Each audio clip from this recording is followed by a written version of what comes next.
And the flag is on the stage. I pledge allegiance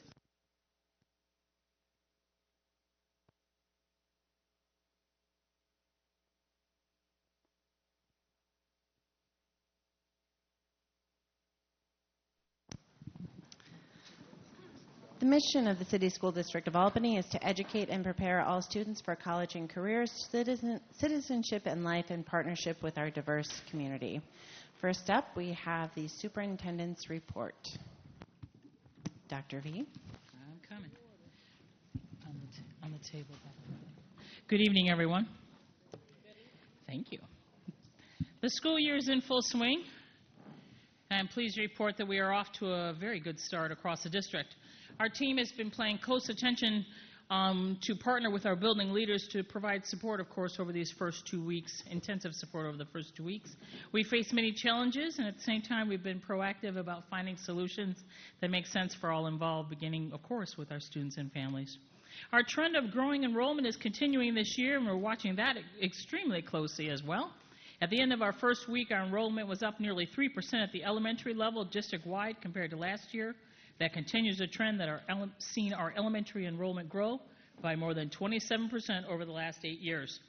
At the middle schools, our enrollment is up 6% from last year, a trend we anticipated with the closure of the 2 Brighter Choice middle schools and our opening of West Hill.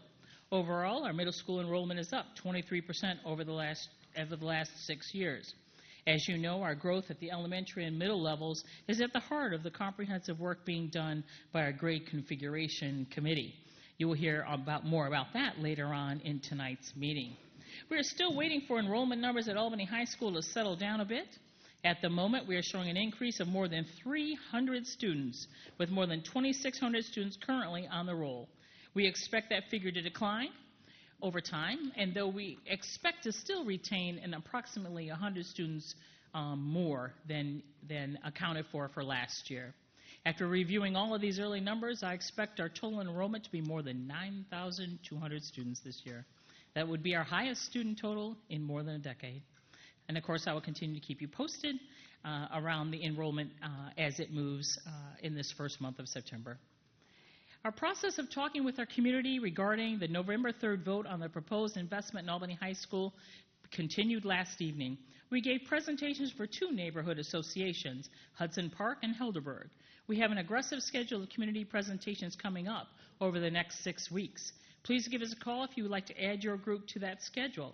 In addition, we're planning a town hall meeting about the project September 28th, and there will be 4 opportunities for public tours in October. Please pick up a flyer with those dates before you leave tonight, and of course you can learn more on our website, albanyschools.org. Well, folks, it's that time again. It's homecoming weekend at Albany High School. The festivities begin Friday afternoon with a pep rally at the end of the school day. Friday evening, we have our Hall of Fame dinner at the Italian American Community Center at 6 o'clock, and as we recognize and celebrate the members of the class of 2015. On Saturday, a day of fun activities begin with the tailgate breakfast and Washington Avenue parking lot that begins at 10:30. And of course, we want to thank our Albany High School football parents because I'm hearing that it's going to be a tremendous spread. Our Wall of Fame ceremony is at 11 o'clock in the hallway outside the main gym and the rubber gym. And of course, all the children will be able to get pre-game face painting all morning long.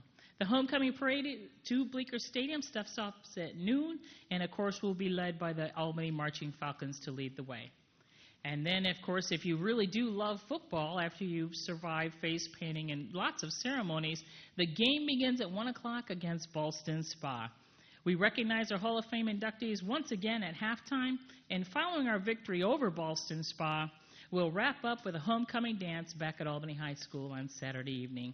The weather forecast is calling for it to be a perfect day for football. So I hope you'll join us for these fun activities as we celebrate, again, what is great about our school district and Albany High School.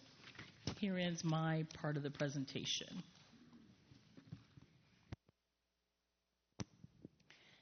Next, we have a recognition of the TUI Scholarship. Kathleen? Yes, I'd like to bring up Mr. Charles Tui, Melissa Keene, our recipient, Jasmine Brown, Giffen Principal, Ashley Chappell, and Lee Vaughn.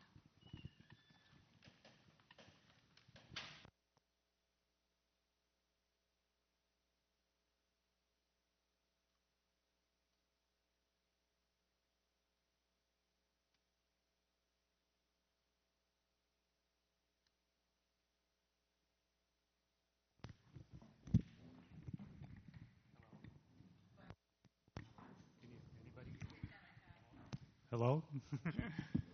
Yes, my name is Charles Toohey, and I'm happy to be here in front of my old Board of Education, which I served on for 5 years.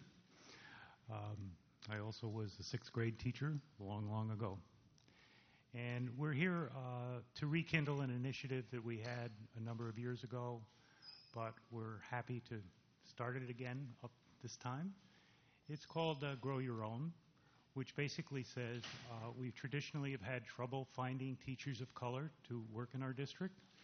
And lo and behold, right under our noses are some very talented people that work as teaching assistants and hall monitors and even crossing guards. And so we realize that there are talented people here. And so I know that when I was a teacher, I would have really enjoyed having more faculty of color in my school, because things come across your desk as a teacher that sometimes you just don't understand, and it's very helpful to have a cultural diversity in our teaching force. And so this initiative, while it's good for our children as well to see people who look like themselves, but I think it's also very good for our faculty so that they will also become better as professionals. And so I'm very happy to introduce our first awardee this year, and it really didn't surprise me that it would come from a place like Giffen, and I'm very proud of that because I first used to live on Trinity Place and Broad Street. But without further ado, I'd like to turn it over to Jasmine Brown, the principal, and tell a little bit of the story of our candidate. Good evening, everyone. So after that introduction, we received notice about TUI's initiative, and I immediately thought about Melissa Harris. Now, Melissa Harris hasn't been in Giffen too long, just a little over a year, and she is a TA in the building. She works in our in-school suspension room, but also wears many, many, many other hats. I ask her to do a lot of stuff on any given day, and she jumps to it without question. In addition to being my ISS TA, she also was a former student of mine at Albany High School. So the connection is there, and it goes beyond her just being a TA. But as somebody who also went to Albany schools, and I know the importance of having not only teachers of color, but those that know the community, Melissa just seemed like the right choice to recommend for the scholarship. So I am happy to have nominated her, and I'm proud of the accomplishments she's had so far, and I will continue to support her throughout this. And I thank TUI for the opportunities that he's given to people of color, especially in our district. Good evening. Oh, my own. Hi, good evening. My name is Melissa Harris again. I first would like to thank Mr. Toohey for this wonderful opportunity. I am truly thankful and grateful that I was chosen to receive this scholarship. I would like to thank Kathleen Culligan for all of her help in this process, and I would also like to give a special thanks to my building principal, Mrs. Jasmine Brown, for nominating me for this opportunity and for all of her given support. I would also like to thank my parents for their support, their high expectations, and for always showing me that I can achieve anything I put my mind to. I grew up going to Albany City Schools. I went to Ash, K through 6, Hackett for middle school, and then at Albany High, where I actually had Mrs. Brown as my English teacher in 9th and in 11th grade. Mrs. Brown was a great teacher. I was terrified of her. But ultimately, I just had a lot of respect for her.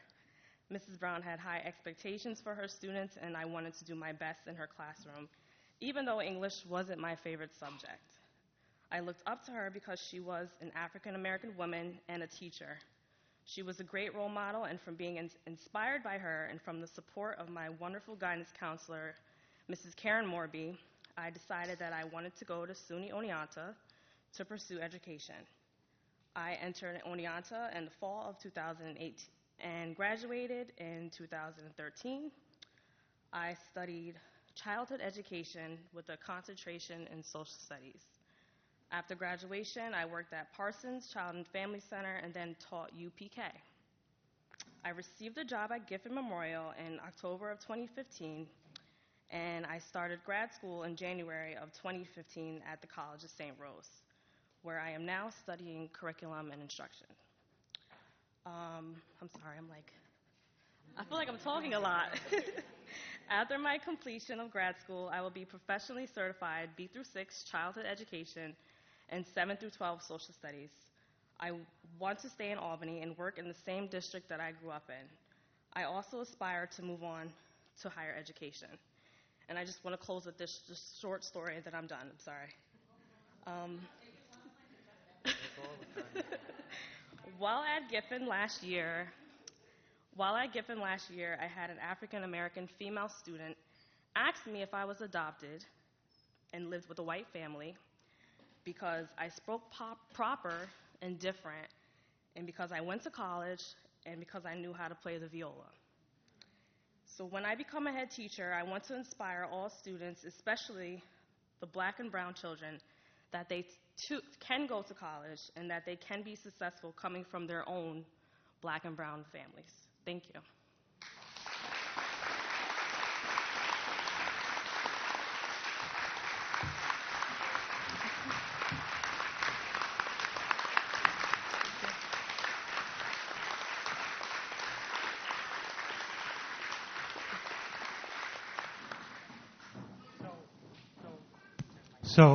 So going forward here, I want you to realize that this isn't about me or anything else. We're just providing gap funding. The district provides money through the union negotiation for credits. She's incurring debt. Okay, all we're doing is helping out. Okay, and we hope to get other foundations interested in this as well. And so rather than to just be out here on point doing this by myself, I've enlisted Albany Fund for Education, because it is our legitimate, not-for-profit organization that's been hanging around for years, trying to do the right thing to support our schools in many different ways.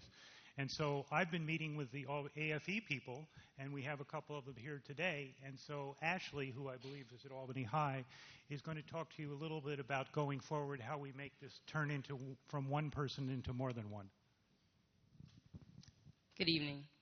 So with the help of Kathy Culligan and us at AFE, we decided to put on for professional development for our ABSU employees an information session on January 25th. We'll do a morning session at Hackett and a PM session at Albany High.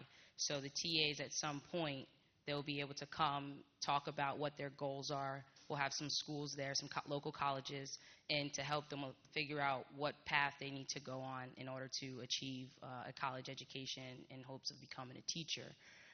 So we have a lot of flyers here that we'd like to pass around, and for the principals that are here, if you could inform your employees as well, and with the help of Kathy, we will be sending out mailings and emails to make sure we get the word out, because this is tremendous.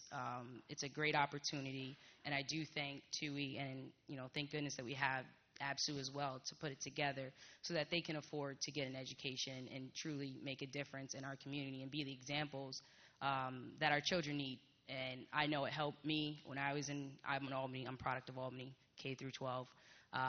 And so it does help to see someone who looks like you, so you know that you truly can make it, and it's not just a hope and dream that someone's thrown in your head. Thank you.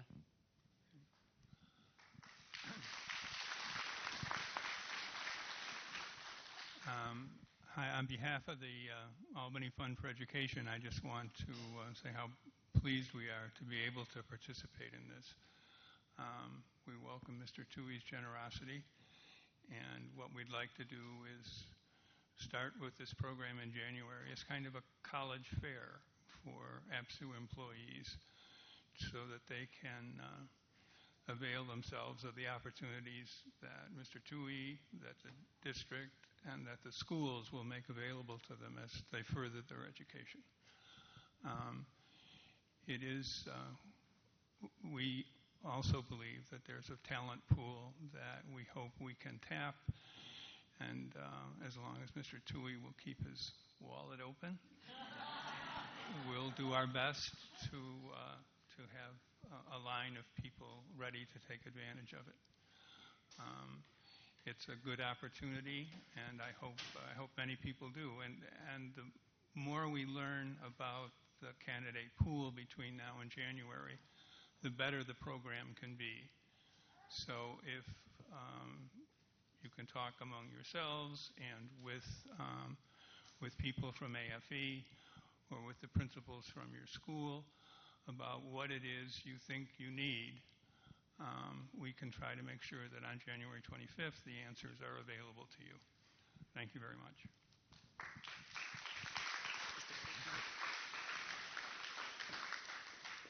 And just a quick note, it doesn't matter the level of education that you have or you do not have.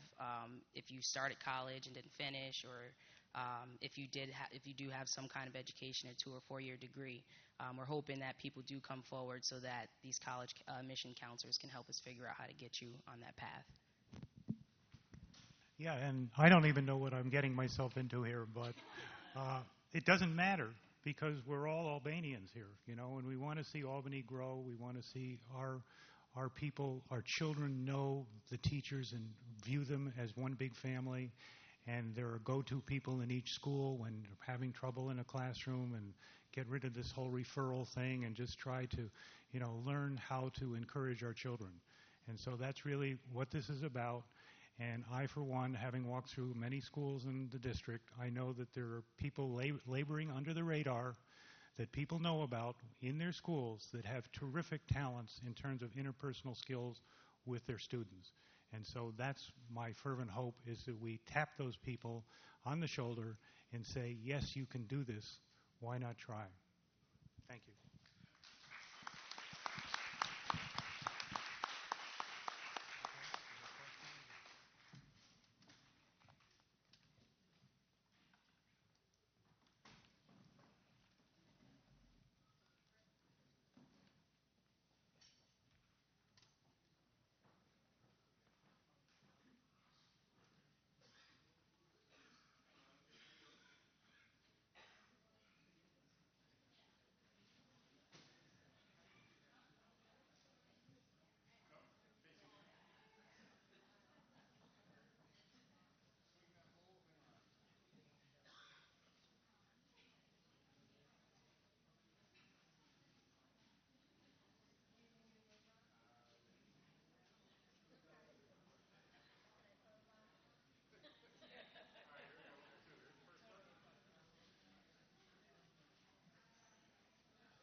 Next up is public comment.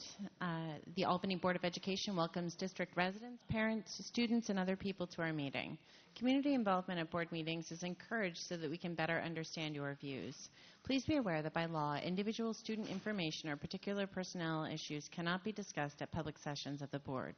When recognized by the board president, please state your name and city of residence. Statements are restricted to a maximum of 3 minutes, and speakers will be notified by the board president when their time has expired. We take public comment very seriously, and careful notes will be taken. However, the board generally does not respond while the meeting is in public session. First up tonight is Mr. Mark Barth. Oh, and it seems somewhat unclear, but just come and have a seat with us. So.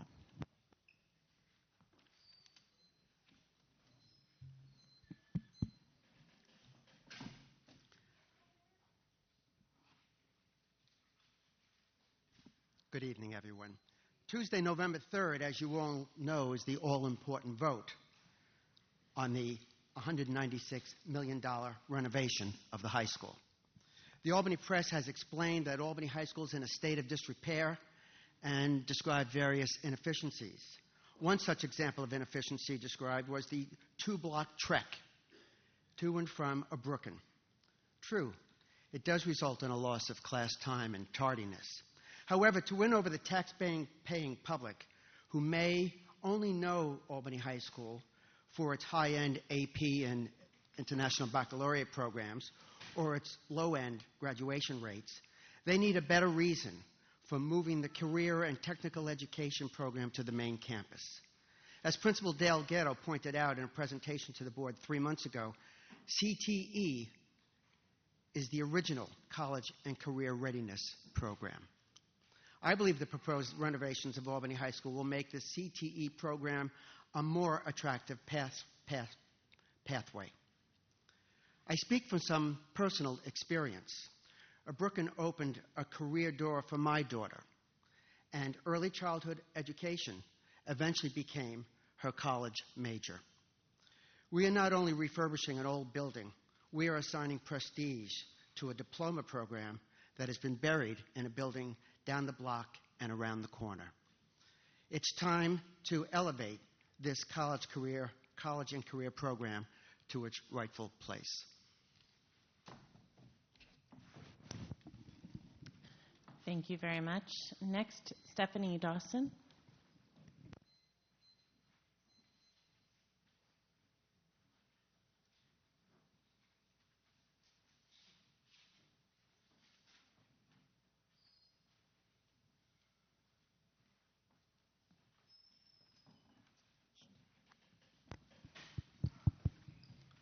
Good evening.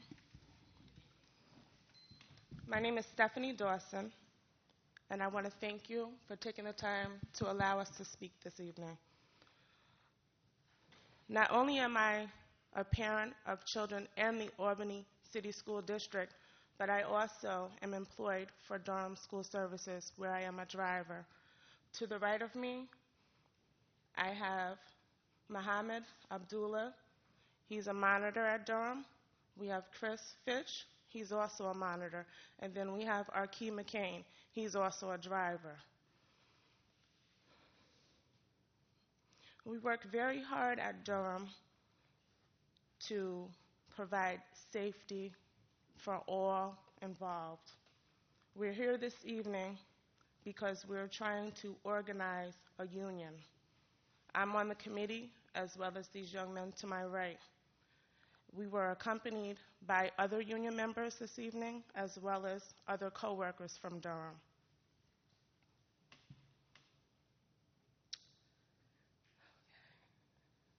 We transport the most precious cargo there is, that being all of our children, grandchildren, and other loved ones.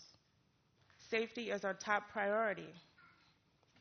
Safety should be taken more seriously at Durham, and that's why we are organizing a union. Drivers and monitors work hard to be safe, as I said earlier. Workers deserve to be trained and deserve to have safety concerns heard, addressed, and not ignored.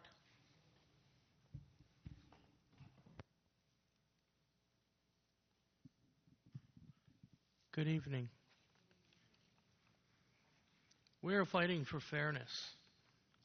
As a union, we will have fair ways to deal with unfair management, and we'll be able to partner with management and address safety issues. Good evening. Good evening. We understand that Durham does not like us to be united or organized. The anti-slogan letters made it very clear, but this is the people's decision. We asked them to be neutral, and they have returned nothing, no reply back to us at all. We know the aggressive of the anti-campaign when informing employees intent to our organization, to organize. Without neutrality agreements in place, we expect Durham to run any aggressive anti-union campaign against the Albany station that we represent. In the United States, the intimidation, the threats, determination, and other anti-union maneuvers are illegal. Anti-union campaigns cause resentment, threats, and harm the reputation of the company. And we have and we have lasting effect on our workforce. By saying that, the people feel that we should be more respectful and more helpful toward what we do in the community. Okay. No, I'm not going to read off the paper. My name is Arki. We're not asking for help to help us decide. We just want y'all to give us support so we can make our own choice to get a union. If we, you know what I mean? If it don't go through, we understand. That was our choice. We just don't want Durham to interfere with us making our own choices. You know what I mean? That's what we're asking for, and we want support from everybody in the board. You know what I mean? Because y'all we're one of our biggest contractors. So we're asking for y'all help, and we'll go from there. All we want is Durham to stay neutral as we decide. And that's what we're here for.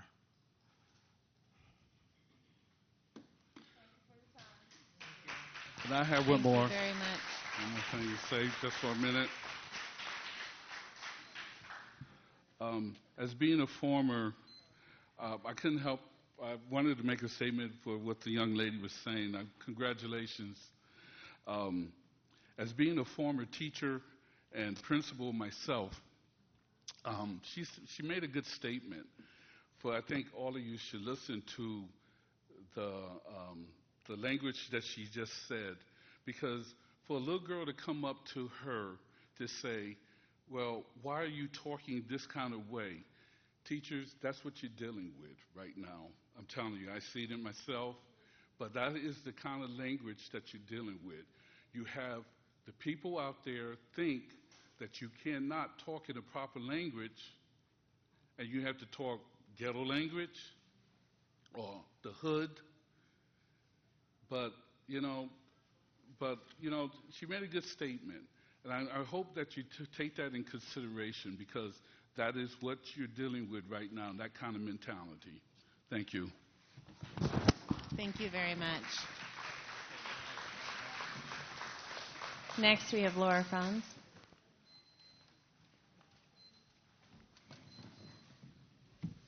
All right, good evening. My name is Laura Franz, longtime employee at the district. I won't make a habit of this board, I promise. So I'm here to speak tonight as a PAR, which is my job within the district. I'm a peer assistance reviewer.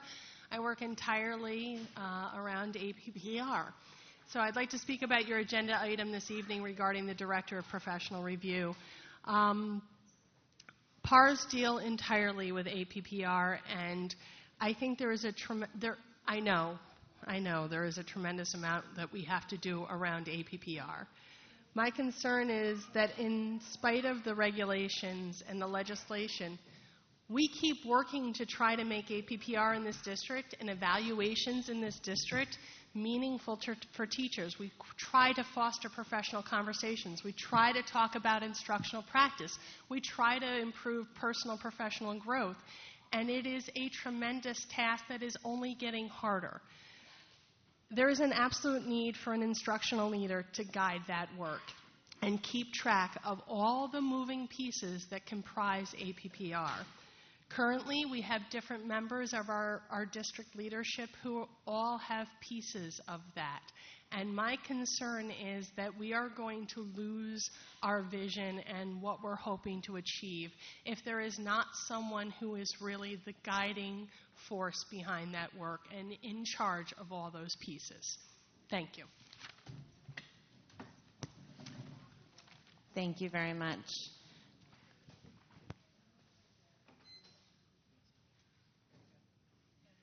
There is still some time left for public comment. If there's anyone that did not have the opportunity to sign in that would like to say something, I will turn around and you can raise your hand up.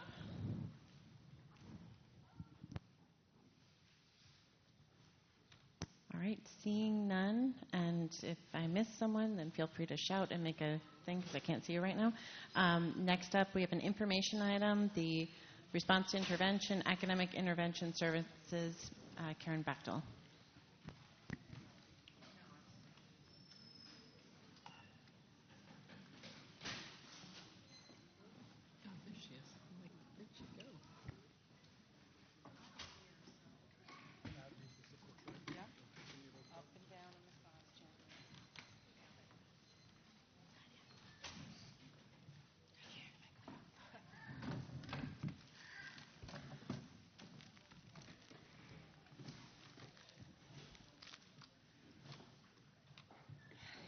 Good evening. Before I begin, I'd like to introduce the people that I brought with me tonight. I have Jody O'Connor, who is Academy Principal at Albany High School, Discovery Academy. Tanya Pennick, who is our RTI Coordinator, and Lisa House, who is the Literacy Coach at Hackett. Robin Brady couldn't be with us tonight. She's in a class. Sorry to miss it. So let's talk about RTI. We're really pleased with the movement that we're beginning to make with RTI. Just so that the people in the audience know, RTI is response to intervention that the district has put in place over the last several years and also includes academic intervention services.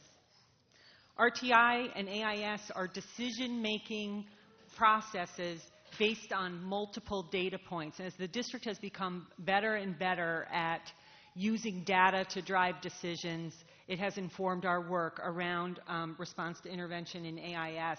We looked for early systematic intervention.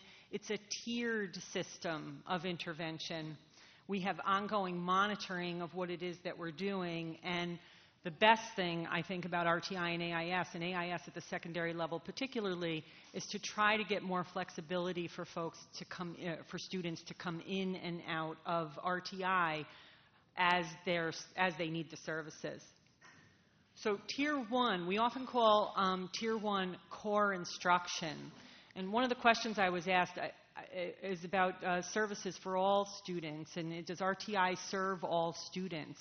And the fact of the matter is, yes, because every classroom teacher is actually delivering Tier 1 core instruction and teaching to the needs of the students in front of them. Tier 2 is targeted instruction, and that can happen inside or outside the classroom.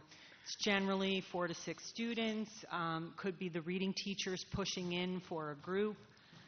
We have ESL teachers, SPED, and special education teachers and speech teachers who also deliver interventions. At the secondary level, RTI takes the form of AIS that is delivered by a content specialist. It's generally math or ELA / reading. We also have the Tier 3. This is the most intensive intervention, and it's generally at the elementary level, very small group. It's larger at the secondary level, and always at the secondary level, services are provided by a reading teacher. Tier 1, the most important thing about RTI is that our classroom instruction is strong, it's solid, it's research-based, and it's attentive to student need. One of the things that we instituted, I would say a year ago, a little more than a year, yeah. We piloted instructional support plans at the elementary level, spring of 2014. In several classrooms, and this at the K-2 level. And this, the ISP is a sort of direction for the teachers or guidance to the teachers based on data about what it is that they can do with their classroom of students.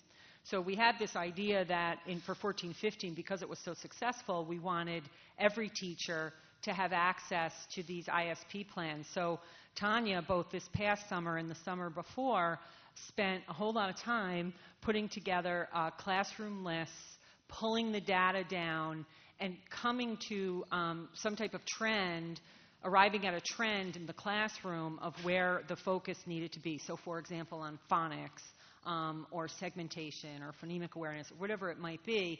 And this was given to teachers in that first week or two of school so that they could hit the ground running. So even though their students were new to them, they had some idea of where they were coming into the year. So we will continue this practice going forward. It has become more and more successful. We've had more and more buy-in from the teachers as we do more of this kind of work. Tier 2 and 3, So that is what we have, increasing intensity. So for example, in our Tier 1 core instruction, if we see a child that's not responding, we look at the data. And where isn't he responding? Do we need to intensify the instruction? And maybe that child might get sort of a double dose of group reading process, or a double dose of phonics instruction in order to boost that child as quickly as we possibly can. And it's always strategic, based on data, and research-based.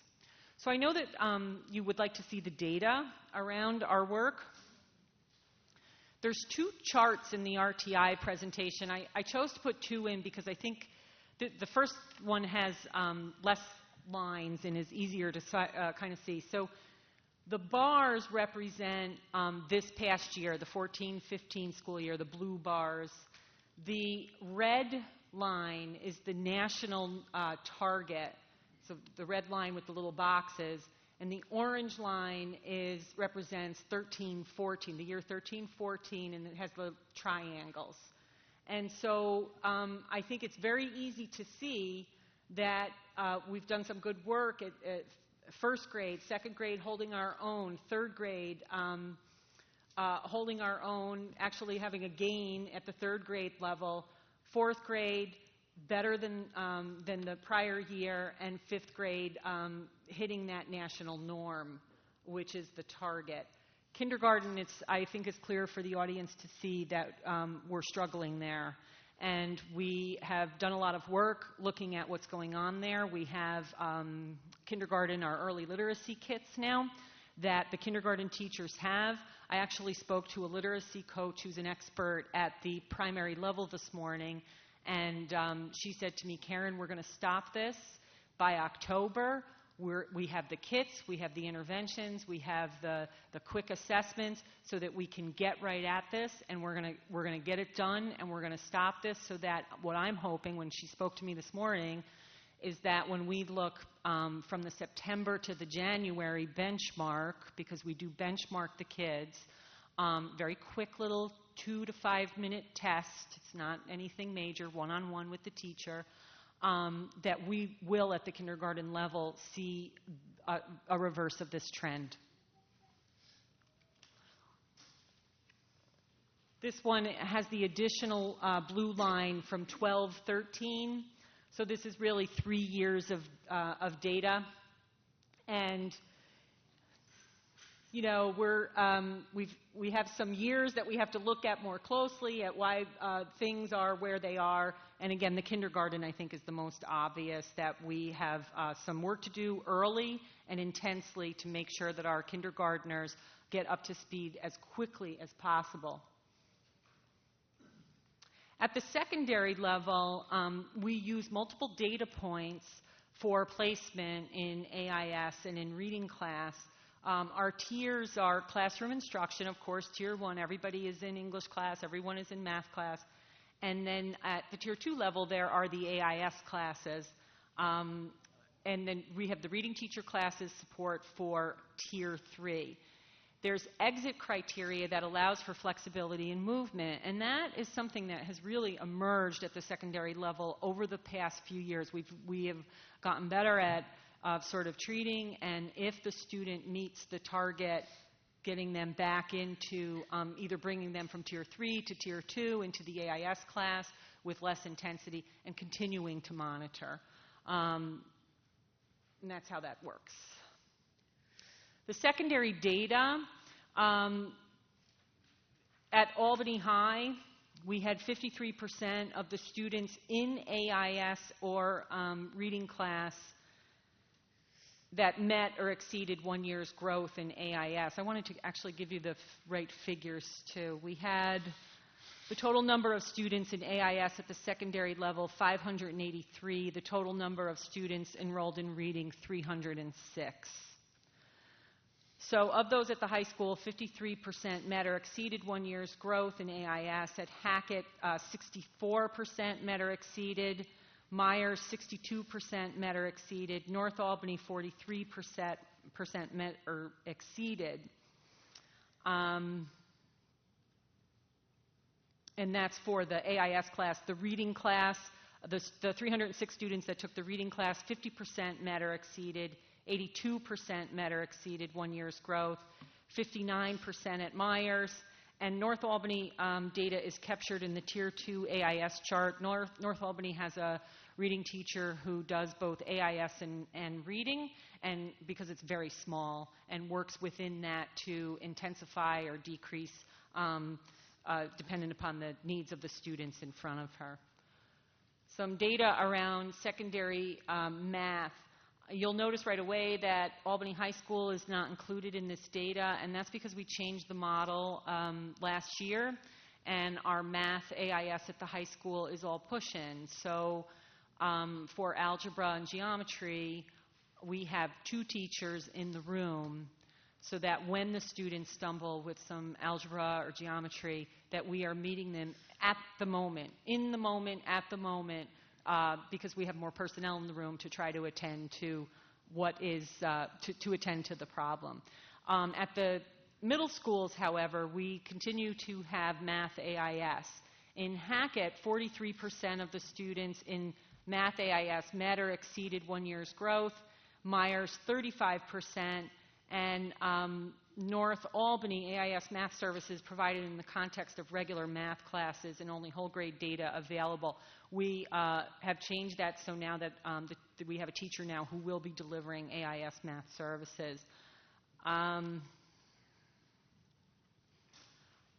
RTI policy went through the policy committee last week, but needs another go-round so that we can take a look at the prior one. The prior policy had much of what is now in our RTI AIS plan pulled out, like really very specific things about the kinds of tests that did not belong in the policy. So the policy committee will look at that at their next meeting, and then subsequently that policy will come to the board for approval. It's very streamlined. We tried to streamline the policy. And we also have the RTI AIS plan for 15-16 for board consideration. And I did not put up here, I thought I did, but our next steps.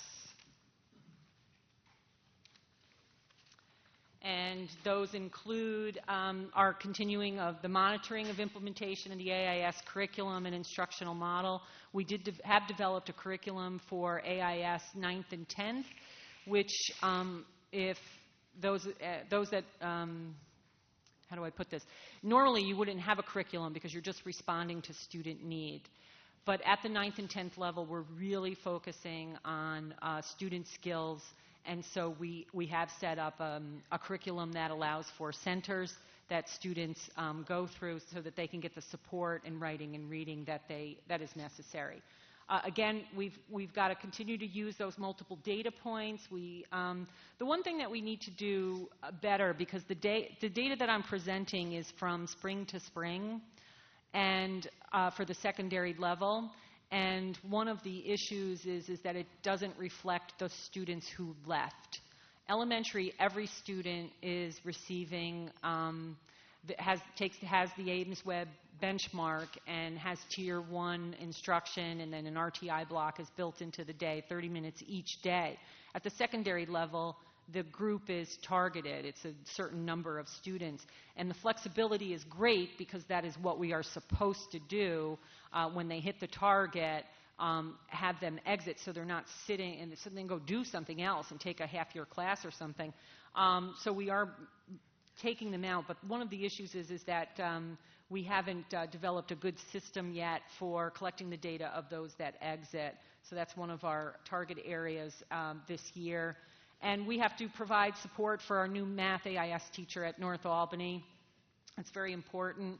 And we need to harvest, when we look at the classroom level, which I don't have up here, it's very, very clear from our data that where there's some really great things going on. And so one of the things as an AIS group that we need to do is get in and look at what's happening in those classrooms, harvest those best practices and share those out. So we will be doing investigation into what is happening in those classes, why are those classes successful as compared to others, and not looking at the others that something is going wrong, but looking at what is going well and trying to replicate that. And we want to continue also the protocol that we established at the high school 2 years ago to hire reading certified teachers at the high school for AIS instruction. In the past, AIS instruction for reading was given by English teachers, secondary English teachers.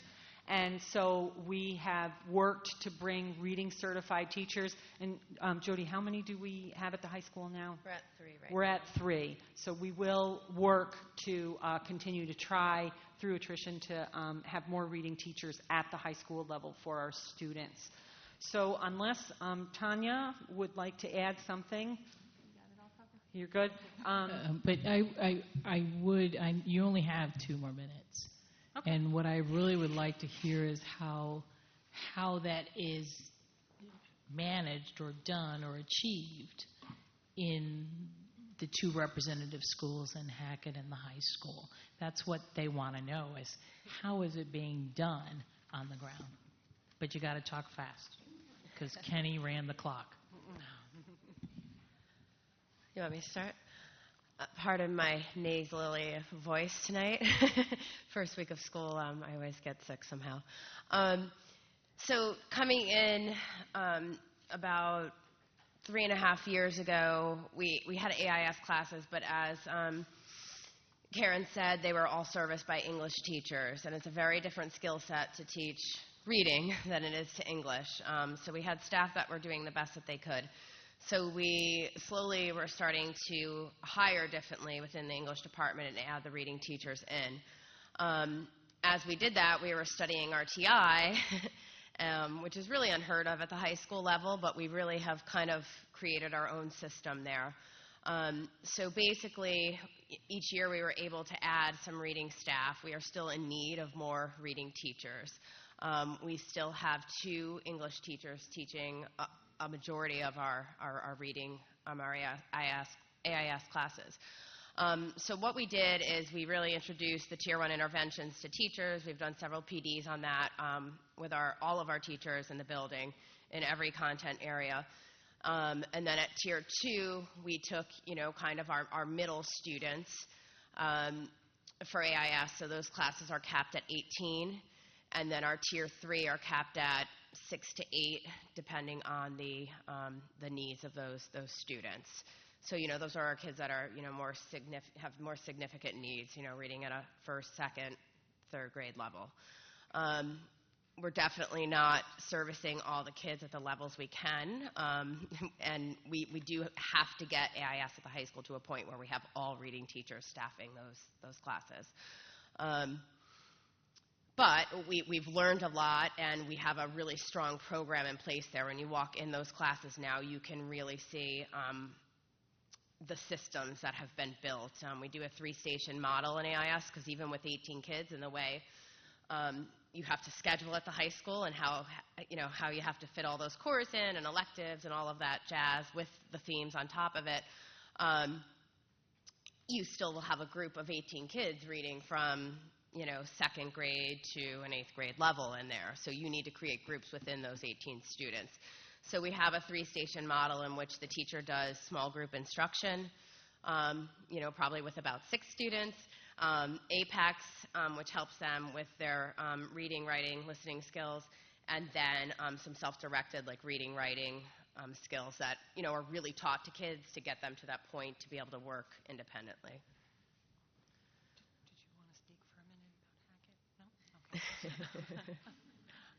And then obviously, since I have 30 seconds, I think, the Tier 3 instruction, small group, about 6 kids in the classroom. But even within there, we have to group in there because, again, you'll have a 1st grade, level, a 2nd, a 3rd, and we have to, there's a lot of differentiation going on in those classes.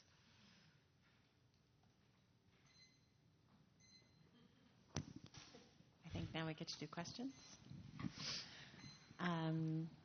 Who is ready to go for it? Ms. Savage.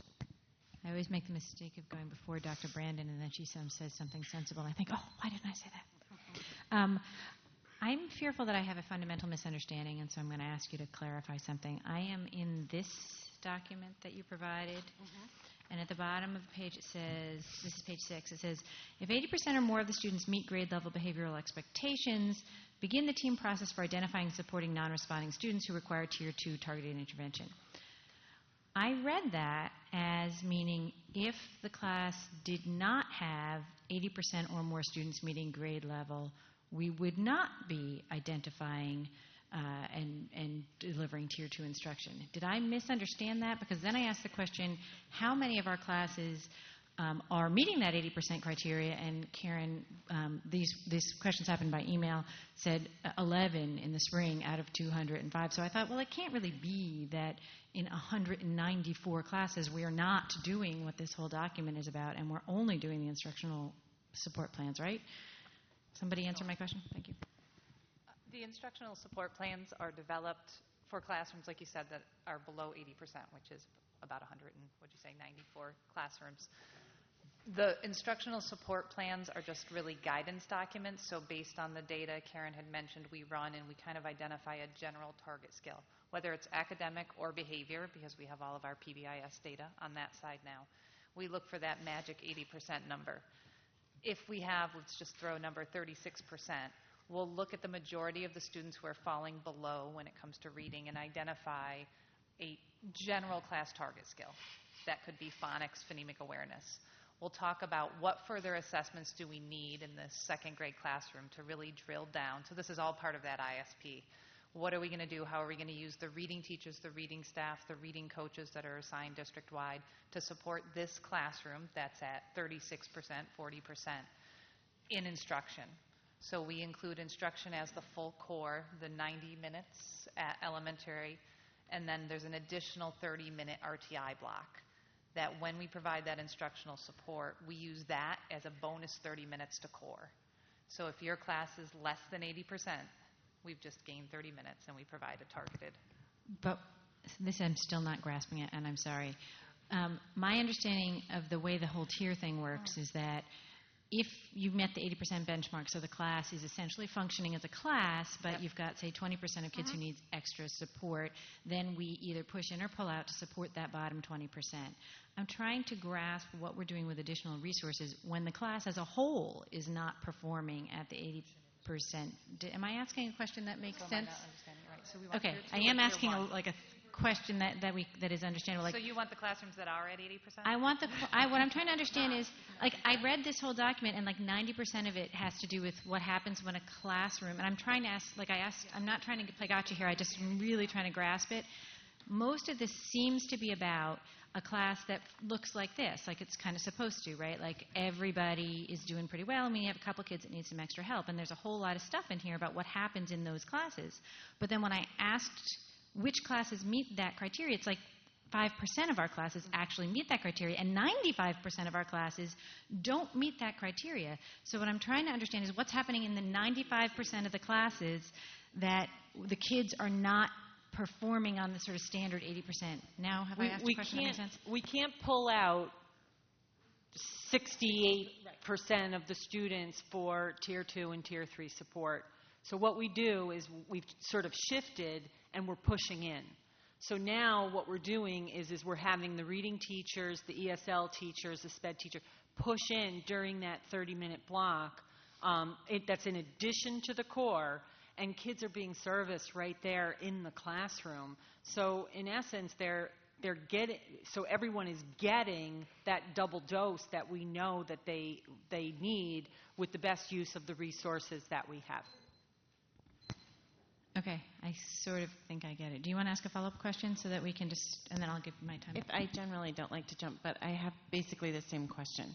So, yeah, when we started RTI right around when Sue and I were running, so I did a lot of research. I understand the fundamentals of our RTI, but what I don't understand is how, and part of it is time-wise. So it's, the reason why RTI makes sense is because when you have 80% of your students performing at grade level, you're able to direct your time for those students in Tier 2 and Tier 3. But it doesn't make sense. The whole structure of RTI and the time doesn't actually make sense when your triangle is inverted. Then it's not at all a time thing. And so what I don't understand is how on earth do we actually have the staffing levels? I mean, to serve RTI. I mean, it just doesn't make sense. And I also don't understand how we're actually, because I understand RTI serves all students, but it can't serve all students when your triangle is upside down. So and then there's the other thing. For years I've been saying, because I understand the RTI model, when inevitably the parents that talk to you the most are the ones with the high-performing ones, and they say, well, what about my kid that's way up here in this RTI classroom? And I will say, your child, it meets the needs of all students, but I don't understand. To me, the RTI model in our schools doesn't meet the needs of the kids that are performing at grade level. So I don't understand how it would meet the needs of the kids that are performing above grade level. So that's part of what we've done with the Tier 1 plans is when we look at data, and I'm going to use oral reading fluency because it's really just the easiest example. If we have a class and we identify that, for the most part, we have 60% of our students falling below on oral reading fluency at third grade, in this third grade classroom. What we've previously done is we try to pull out those 60% of those students and provide them Tier 2 interventions. And we can't do that. Our groups were getting larger and larger and larger, and students still weren't making progress.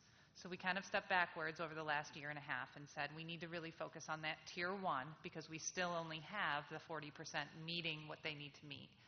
And yet that 40% is not far exceeding. So we have a handful, certainly, of those higher performing students, the ones that the parents that talk to you. And then we have some that are meeting right at grade level that still need a push and need some of that enrichment. So when we look at the class as a whole and we say oral reading fluency is your target skill for this classroom, that does not mean that everyone needs, we might have a student at third grade that's reading 210 words a minute. What we talk a lot about for Tier 1 is how do we embed oral reading fluency into everything and anything we're doing. So Tier 1 being that 90 minutes of core, but it's also your math core, your science and social studies. Fluency is one of those easy skills to embed into everything. If I know you're one of my average readers that needs a little bit more of a push, I'm going to call on you to read the math word problem. I'm going to have you practice the phrasing and expression and intonation. I'm going to have you do all of that. During my guided reading groups, I'm embedding the fluency practice right into no matter what level you're at in the guided reading group. If you're reading 3 years below grade level, you're on or you're above. We're still building fluency skills. During that 30-minute RTI time now at Tier 1, when we write our Tier 1 plans, we look at how can we structure that for all of the remaining students in the room, because we do have a handful going to Tier 2 and Tier 3. And those are going to be some of our average, our above average, and still some of our lower performing students. So if we have, in this case, a special ed teacher and a reading teacher pushing in, we might have 3 or 4 different groups going on at that time where we're providing direct instruction. And what we keep calling the Tier 1 plans is we call them Tier 1 support plans for instruction, intervention, and enrichment, so that we're encompassing all 3 of those areas.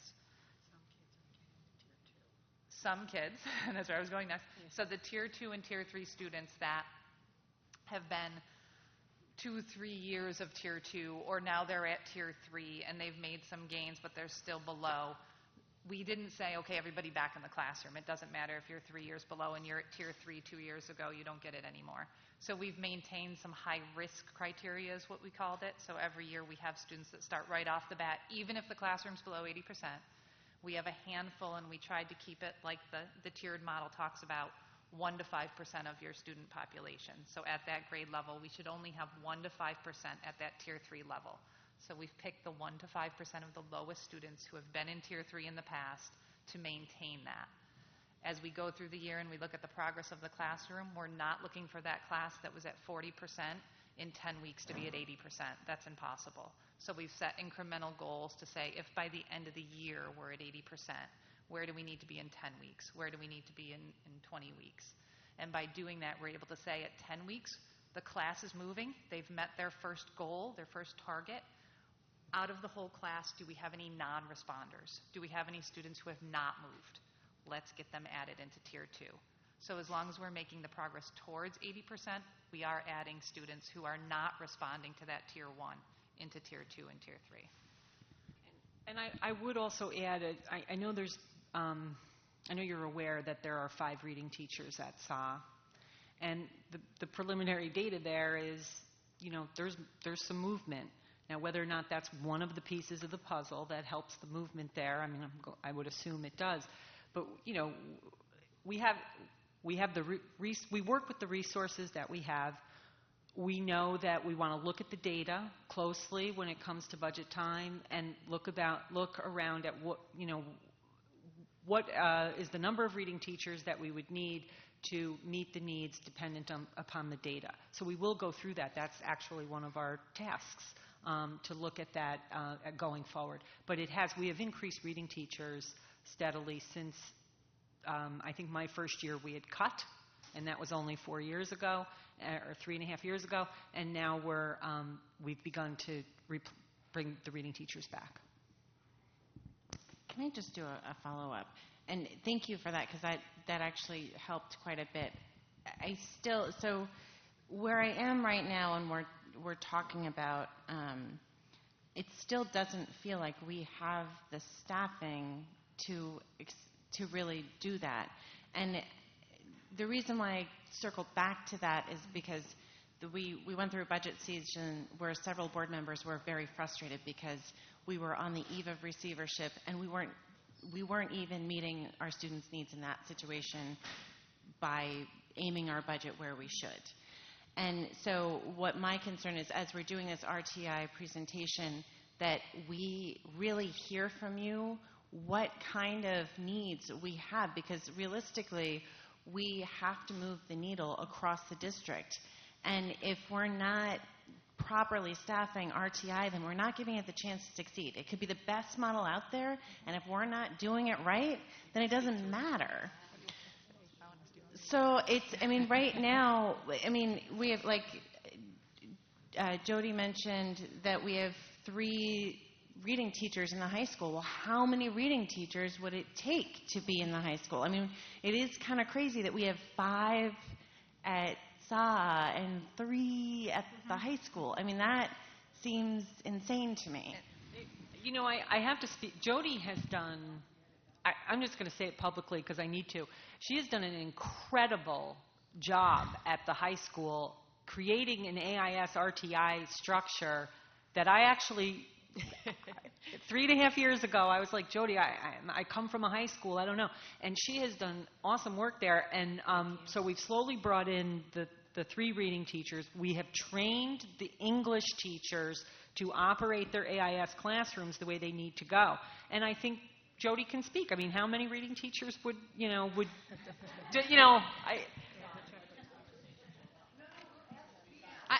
at this point right now, if you could give me them tomorrow, I need to fill those 2 English teachers that are teaching AIS with reading teachers right now. Could we look at the numbers, and there's probably additional teachers in that? Yes, but at the very least, we need to have reading teachers teaching our students AIS. And I'm sorry, but just that's something, we need that kind of data broader. We need to know actually what the numbers would look like. So I will now turn it over. And I guess just another thing to add to that, it's not really I think Cecily was able to add 1 to our budget at that time, but we were creative in hiring when we had people retire. So instead of hiring an English teacher, so we kind of created those positions ourselves. They weren't ever additional positions.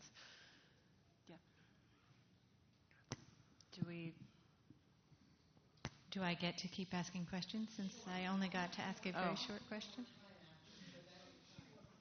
Oh, no. That's fine, did you have something you wanted to follow on with, Rose? Okay. That was really helpful, and I have to say I'm really honoring the work in terms of the instructional plans, because clearly we need to do something about the class, the 95% of the classes. And I guess I will recognize one more time my slight frustration that most of this has to do with how we treat the tiered kids, but what we really are treating is the classroom, So it's like this doesn't really mesh to the percentage of this document versus the percentage of the kids that are addressed didn't feel commensurate. So I'll just add that. So the other large question, I'm trying to be really thoughtful about the questions I ask at board meetings because the board meetings do go on so long. But this is really an important one, and I did ask it by email, and I'm going to ask it again because I still don't really get it. Not just in the graphs you showed tonight, but in the other graphs in the presentation or in the board packet. We are constantly talking about children who met or exceeded 1 year of growth versus kids who did not meet or exceed 1 year of growth. And I know we all know that for many, many, many of our kids, meeting 1 year of growth, that's not enough, right? That means just keeping as behind as you were. And not meeting 1 year of growth means falling further behind.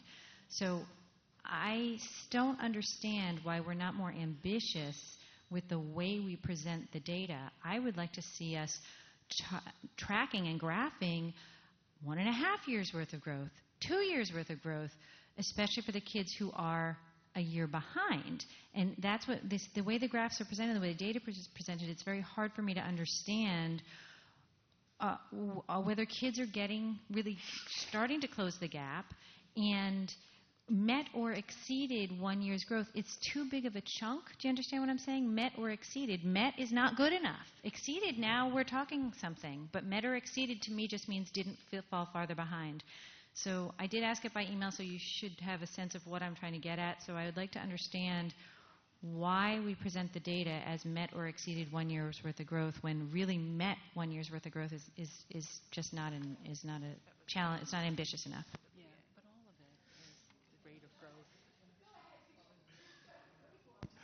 Well, I'd like to understand why we use 1 year's growth. Is that... Well, no. It means we haven't fallen. Well, No, but I mean, if you're a ninth grader and you move from second grade to third grade, is very different than if you're moved from seventh to eighth. So, I mean, why do we use that? I'm just going to say for individual kids, I disagree with you slightly, and maybe you, the actual educators, can speak to this, but for an individual child to move from third to fourth grade level in that 1 year of their life, that's very good. Even if they're chronologically in the seventh grade and their reading levels are third, that's good that they're making progress. They're not falling further behind, which is good, is better than falling further behind. But we know for our kids that we're not aiming for them to not fall further behind. That's not sufficient. I'm not shouting at you. I'm shouting because I get very upset when I feel like our target is to not fall farther behind. I want our target to be gaining each year. And so the way the data is presented, and because the kids who are at grade level are lumped together with the kids who are behind, as Kenny is saying, like we can't tell by looking at not falling further behind, I can't tell if we're actually getting where we need to go. And I've tried to say it by email, I've tried to say it orally, and I think my colleagues know what I'm talking about, whether you guys do or not. But I wanted to add to that in terms of the shading, because I agree wholeheartedly, and it's not the first time we've said this, is when I said before that it was meaningless, is because we constantly, I remember before I ran for school board, it was close the achievement gap, everybody's material, close the achievement gap. And I think a fundamental thing that you all know, which is why it frustrates me no end to continue to see that on the data, and that's why I find it meaningless, because it doesn't inform closing the gap. And if we achieve 1 year's growth, then we haven't closed the gap. We just have not enlarged it. So the problem for me is that I don't like what I like to call the Emperor's New Clothes game. I like for us to be candid so that we as a board are knowing data, so we know how many kids in 10th grade, what it looks like. There's kids at first grade level and second grade level and third grade. And it's great if they go a year. And by the way, I love Jody O'Connor. I send emails thanking her for all the data she gives us in Discovery. So this is not to her. The issue is we continue to get data that doesn't help us inform the work we need to do. And it feels, and I'm not suggesting you're doing it, self-congratulatory. Like, see, 64%. So if people only hear the 64, they won't notice that it actually really hasn't moved the needle at all for closing the gap. And we know it's hard work, and that's why during budget season, that was a discussion we had. And at budget season, no one, and I'm looking at you because Jody wasn't here and Tanya wasn't here, but Karen, you were here.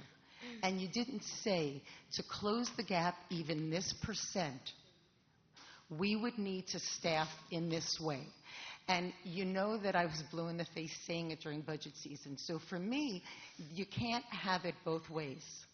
You can't come and give us these charts and then talk about the lack of bodies, and then during budget season, when I feel like I'm screaming in an echo chamber, no one talks about the bodies. And right now, with all due respect, the superintendent said to Jody when she was answering the question, I like those numbers now. Give us the real data. Let us help you.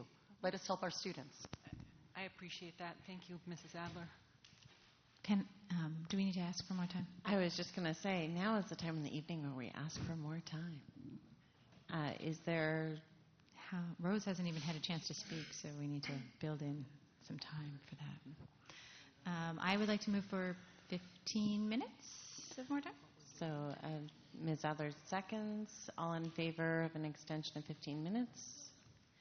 And then, irregardless of the many things that have been said in the last few minutes, I did have an actual question. Somewhere buried in all of that was the question of why do we present the data in this way? You know, So it's very broad. It is broad, and I understand your frustration. I know in one of the answers you had asked about that. When we get down, we can get down to the classroom level and look at data. We can use AIMSweb to do that. We could use NWEA to do that, and we can look at those individual children and say, wow, look at Rashad. He has moved, from here to here. He has moved up 10 points in his MAPR test, which means he, I think 10 points would be like 3 grade levels or something. But and we do that work at that classroom level. In fact, I know Suleika left, and I wish that she was still here. Right there. She is here.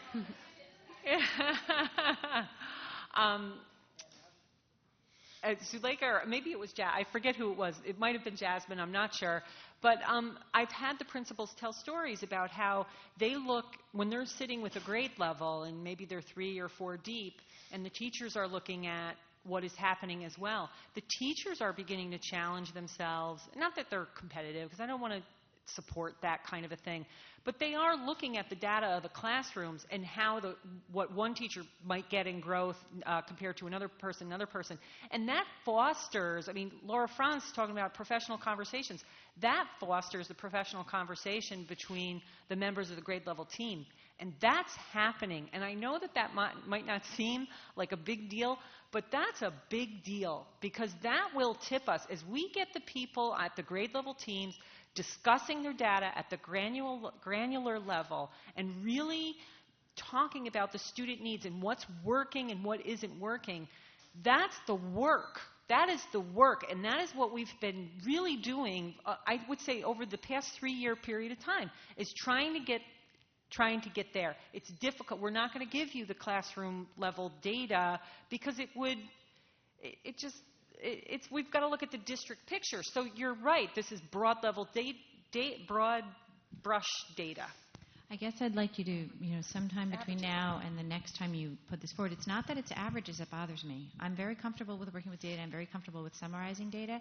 But I believe there is a way that you can find to summarize this data that's more effective in showing whether we are, in fact, moving children who need to be moved more than 1 year at a time, more than 1 year at a time, and moving children who need to just, if your child is performing on grade level, then they're meeting 1 year grade level, 1 year growth is great. But if they're 2 years behind, then meeting 1 year is not great. And the way the data is presented does not demonstrate that. I do not want to read classroom data. If you give me a stack of classroom data, I will give it right back to you, because that is not going to happen. I do have other things I need to do with my life.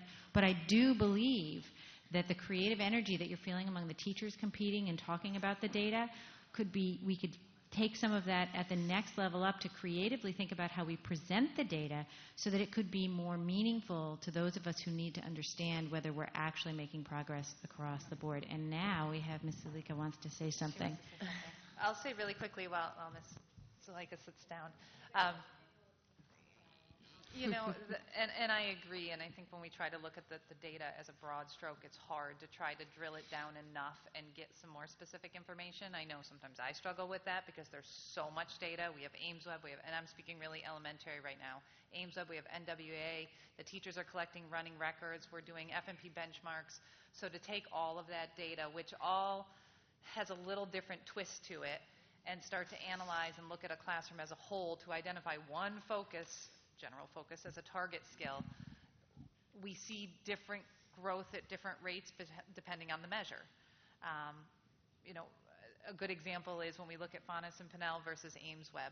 Our running records are practiced reads, and Ames Web is a cold read every time. So sometimes we see students jumping up reading levels in Faunus and Pinnell, and we're wondering why their chart isn't moving on Ames Web.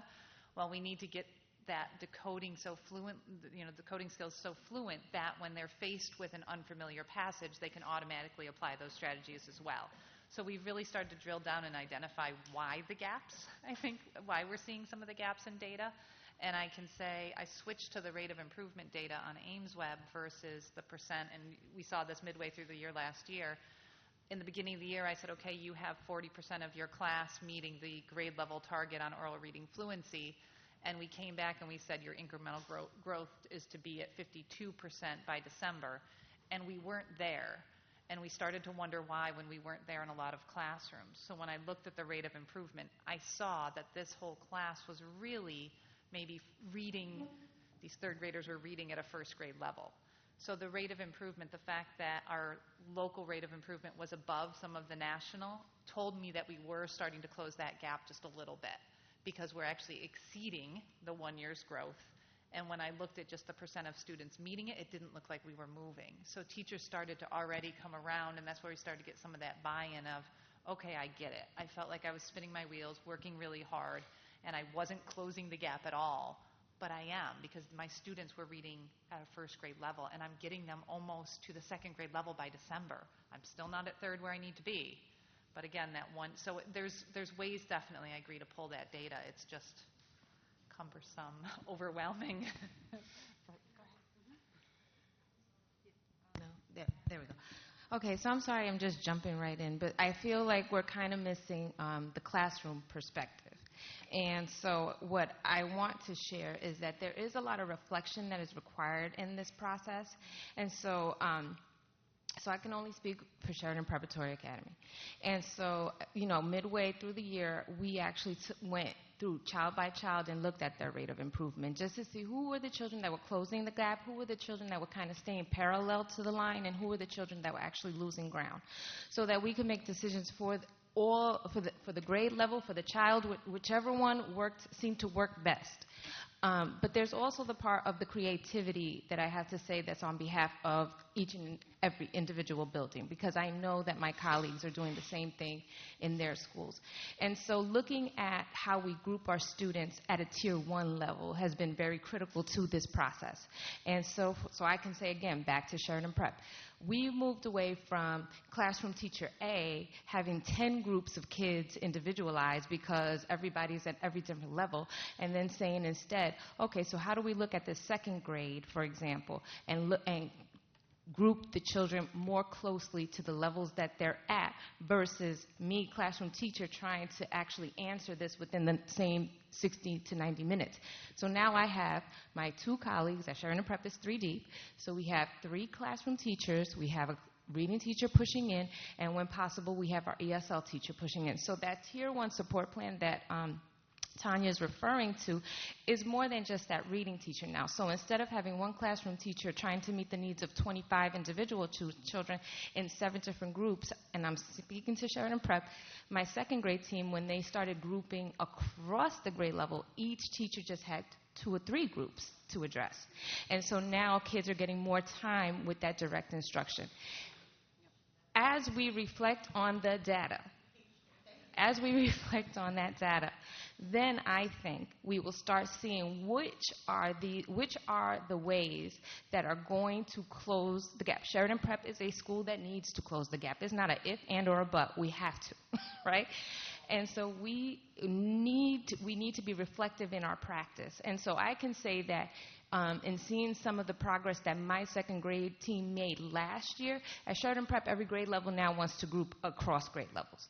They're moving away from trying to group individually as teachers.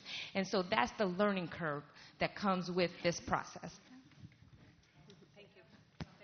So I think actually what I'm thinking in my mind, and you would have to play with these numbers to see if this makes sense, but it's sort of like what Ms. Sanchez-Gale said in the classroom is kind of like what we need with the data. Like instead of just saying the whole district as a whole is meeting the goal or not meeting the goal, the kids that are on grade level, are they meeting, exceeding, or falling behind? The kids who are 1 year behind, are they meeting, exceeding, or falling behind? The kids who are 2 years behind, are they meeting, exceeding, or falling behind? Then that seems like a reasonable thing that a computer could be encouraged to do with some math, but that would actually give us a sense of what's happening here. So, and I would love to know every teacher and every school perfectly so that I could, magically intuit that, but I really can't. And so I need summary data that's going to allow me to intuit how we're doing for our kids who are the most challenged. So that's where I'm trying to go. I believe Dr. Brandon has a question. Thank you again, Karen and your team, for bringing us this information. I'm okay with the AIS part of this because I'm very familiar with it because I lived it when I worked for the district. There were a few things then that could have been improved on, and I'm resting that that aspect has been improved on. But when it comes to the RTI, I listened to all this dialogue tonight, and I think it came about because RTI, the administering, the implementation of it, is kind of fuzzy, for lack of a better word, okay? And I think the real question is, do the people who really need the intervention and support, are they really getting it? I think that's, yeah, that's what I'm talking about. Because I hate to use these wrong words, but hearing all this dialogue tonight until Zuleika just gave her dialogue, it was like a mishmash, to be perfectly honest with you. Now, Zuleika, you said, one of the things that you said that kind of brought it home, and I think I saw lights coming on my colleagues' faces, was when you said that you sit down and you go through every student by student's records to see where they are and who needs what and who doesn't need it. And I immediately asked the superintendent, is every building doing that? Yes. Because if every building principal is not doing that, then you've got a mishmash, okay? You don't really know what you have. You don't know who's getting what. You don't know. And when all of this thick conglomeration of papers were given us tonight, a couple of days ago, and I'm saying tonight because I just got back from vacation, but because I just got to mine a while ago. But, you gave us a lot of material here, but anyway, what I want to know is the data you've given us tonight is from the last time you presented on this? Okay, I just wanted to make sure I got that straight. Now, it might be too early, but I'm going to tell you where I'm going, and it might even be too early to ask this question or to get the connection, but you're doing this at the elementary level, the middle school level, and the high school level. One of my pet peeves is the transition areas, the 8th to 9th grade transition, and because we still don't have our grade profile straightened out yet, it could be 5th to 6th or 6th to 7th. And I want to get the connection of all of this work that you all are doing.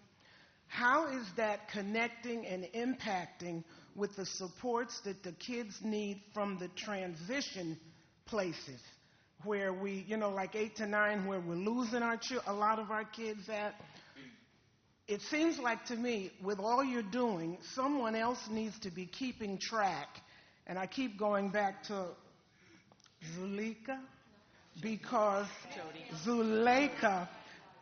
someone has told me, insofar as keeping track of your building, you're stellar at tracking every student and seeing who has what and who needs what, and if that process isn't going on. So my concern is at the transition points, all this work you all are doing, You showed us that there's 65% and 85%, 1 year or whatever. How is that working in with making sure that students are on track? Do you understand where I'm coming from with that? All this has to tie in, and somebody has to be monitoring it because we still have a high school that is failing, and we have 2 of our elementary schools that have been classified as struggling. So now, and this is why I said it might be too early to ask this, because you just combined this program, a year ago, 2 years ago? So maybe it's too early to even ask it, but somehow or other, all of this has to tie in so that we can see that the students that really need the support and to help them at those transitions, that they're getting it. And all you said until this child sat down, I'm not even going to call your name this time, until this administrator sat down, it wasn't even coming together for me. And I had listened to my colleague Ann, and I had listened to these 2, and it still wasn't coming together until she sat down. And unless all of our buildings are doing that so that you can pinpoint in your building who needs what and when they need it, we're going to be stagnated as far as I'm concerned. I'd like to respond to that, Dr. Brandon. I've been taking notes, too, as everyone's been speaking, and I can speak to the middle level. I know that the last few years we've worked really, really hard in middle level to create an AIS program and Tier 3 program for all of our students. We've been keeping a close eye on all the data. We have multiple data points. We started a spreadsheet last year from the beginning of all of our teachers have to keep a spreadsheet for all the data for all of our students, and we're keeping track of all their assessments, their class grades.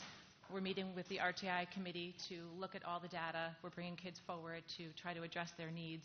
And this data spreadsheet will go year to year for each teacher, for each school. So from middle level, it's going to go through their middle level and go on to the high school. So the high school can have the data reports for each of our students as well. And it's going to tell us where they are and what interventions that we've been working on and how we're going to move forward. Because sometimes what you've done still isn't enough. And you're going to have to know what's going on with that student to give them further supports to help them. And if I may add one more comment, and I appreciate all of that, but something I do have to say from the experience that I've been involved doing this work so closely, that first and foremost we have to build appreciation for reading and writing in our students. And that's really become a key component in our middle level right now. Yes, the academic and moving the grade level 1 or 2 or 3, getting the kids where they need to be. But it's very difficult middle level you for our students. You don't have to tell me. I know. Right. I've been there, because when you're sitting there trying to get them and they look up at you and say, I don't want to read. I don't want to read. I'm not going to read. I live that. I know exactly what you're going through, and it is very difficult for a teacher to have a student look up at her, and a middle school student, and say, I don't want to read. How will you ever know how he reads or what he needs if he's refusing to read? Right. So I've been there, baby. You don't have to explain that. What I'm addressing is I do want to follow that up if I may. You're right, and that's the work we're doing every day, and so it's happening in our middle schools. So our kids are coming in and they're ready, and they know their needs and where they need to go. All of our students in middle school right now know what level they are in their reading. They know that they're really weak in vocabulary. They know that they need to practice certain skill sets. So for us, that's a win-win in the RTI programs in our middle schools, and that's them knowing it and becoming passionate about their own learning is a huge step. And they are making those smaller gains, but those smaller gains are leading to intrinsic motivation, and they are building that capacity for them. So I feel that RTI middle level is tremendous, and you are going to see growth over time, and we all know it takes a little bit of time, and I'm confident that we're going to get there. And to speak to the idea that there might be other issues going on, that's something else that we're trying to address with RTI. So now RTI is not, when you have a concern for a student, you're not simply looking at their academics, you're also looking at the whole child. And so the RTI, the new acronym is the RTIB, B for behavior. And so we have Sheridan Prep, again, is a pilot school for the SRSS. I'm just learning that one, okay? So I think I got it yesterday. And so we're going to do a behavior screening on our students, us and SA. And so the hope is that we get a more well-rounded look at the students. And then I know she's not here, but the infamous Brady form also gives classroom teachers a really good understanding of where students fall on each and every measure. It's like a class list at a glance.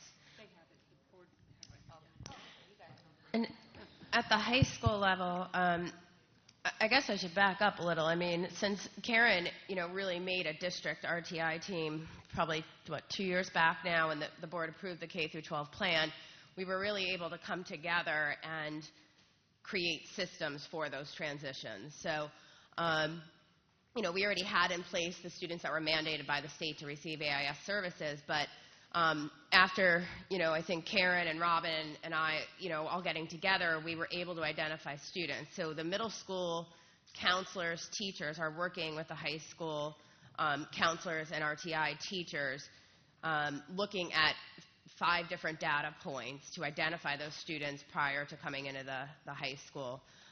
We have RTI meetings over the summer. We discuss those kids. We're really looking at them to make sure that they're appropriately placed in the right level for reading services at the high school. So that work is happening. And just a quick note, ladies and gentlemen, we are out of time. So are we close to wrapping up?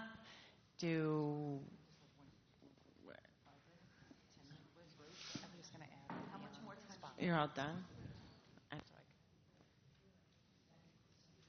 Can I just add really quickly?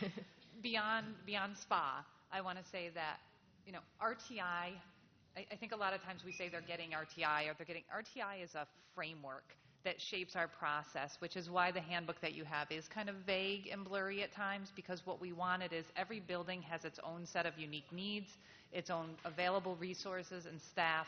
So we've given really direction to, this is the process, this is the framework we want to follow, and how can we make it work at SPA? How can we make it work at Montessori? I see Mr. Jones here, and I know we talked a lot at Montessori last year about enrichment, and how do we make our Tier 1 support plans look at the on and above level students and move them to enrich them. So each building does what they need to do within the framework, and I know a lot of questions about this looks a lot like the students who are struggling. We have a 95-page resource manual that has 20 pages just on Tier 1 support plans and what Tier 1 looks like and different ways to do that. So there's a lot more that we didn't want to give you 95 pages to read through as well. That's available to the teachers and to the teams. So just a couple of quick things. One, I was lucky enough years back, because of DCS being one of my schools, to watch, as you know, that's RTI was up and running. Tom Gillia had it going, so I know what the model is, and I talked about it here at the board, knowing that you have every person at the table for the holistic approach to a student, and everybody's really keyed in. And I also know from the chart last year, so I'd like an update at some point on how the rollout has been at the schools, because I know that certain schools were doing RTI, then others were just starting it. You gave us like a chart that had little X's on where the different things were. But I just have a couple of questions in one statement. I'll start with the statement, and that is just to let you know that the reason of asking for data and the reason for talking about budget and all that is the reason we ask for data isn't, and I know you don't think this, but just in case, it's not for punitive purposes. It's not to be able to say, oh, this building or this teacher. We're supposed to, as a governance entity, as you know, what our job is to assess programs along the way. There are other things we do on policy, but one of the things we do on an annual basis is we get through data how things are working. And when things show us that they're not working in certain places, which is a candor piece, then we know where to allocate the resources. So that's, and I sort of think just like there are things you feel you need to say to make sure, even though we know it, I kind of feel that's important to make clear that's the end game. The end game is we can't allocate the resources if the candor isn't there. And budget season will come even more quickly than we think. So just if you keep that in mind. And the quick thing is when you do this again, if you could, first, the average gains, is that points? The thing on the left side on the charts, on the ROIs? It says average gains rate of improvement. Is that points or numbers? Or? So that's the average. Oh, it's percent. Okay. So here's the only other thing I'd like to add if you do that again. I understand about the ROIs and the national norms, but for me, what we've been talking about is if you look across the country or the national norms or the state norms, a lot of people aren't doing great either. So what I think the superintendent had done in one of the charts she gave us, which was very, very good, was there was an ACT line. It's a sort of way that was out there maybe when we did curriculum or you did a presentation.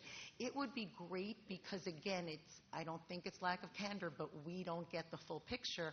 If we could have almost that kind of norm on there so we know, again, how far below we are, and that's also a resource allocation, because we could say we do want to front load.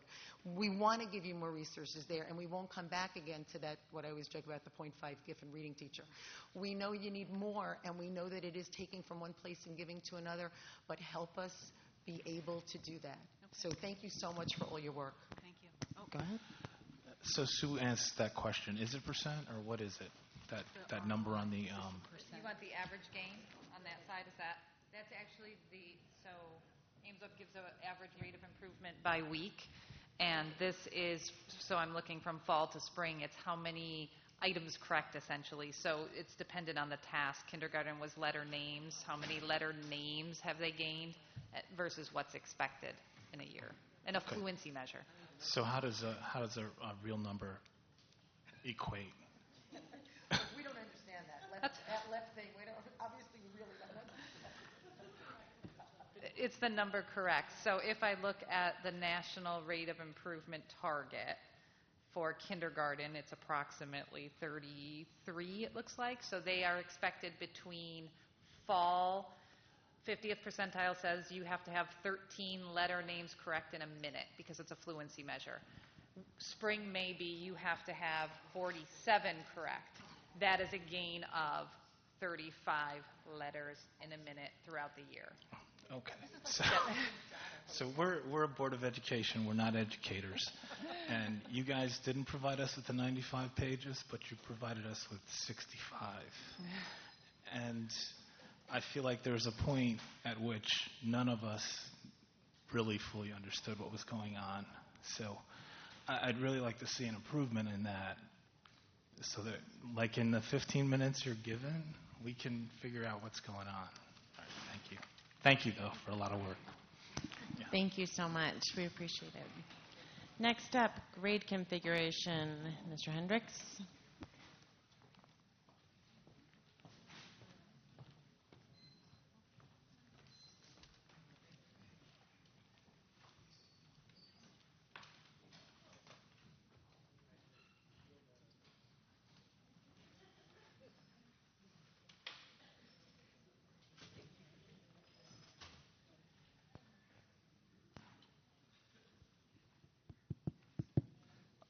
For our next topic, we'll have Robert Hendricks, who is our consultant and has been helping us lead the charge and help facilitate all of this work on the realigning of our, and looking at possible grade configurations, which is a large community-based committee with 3 subgroups within it.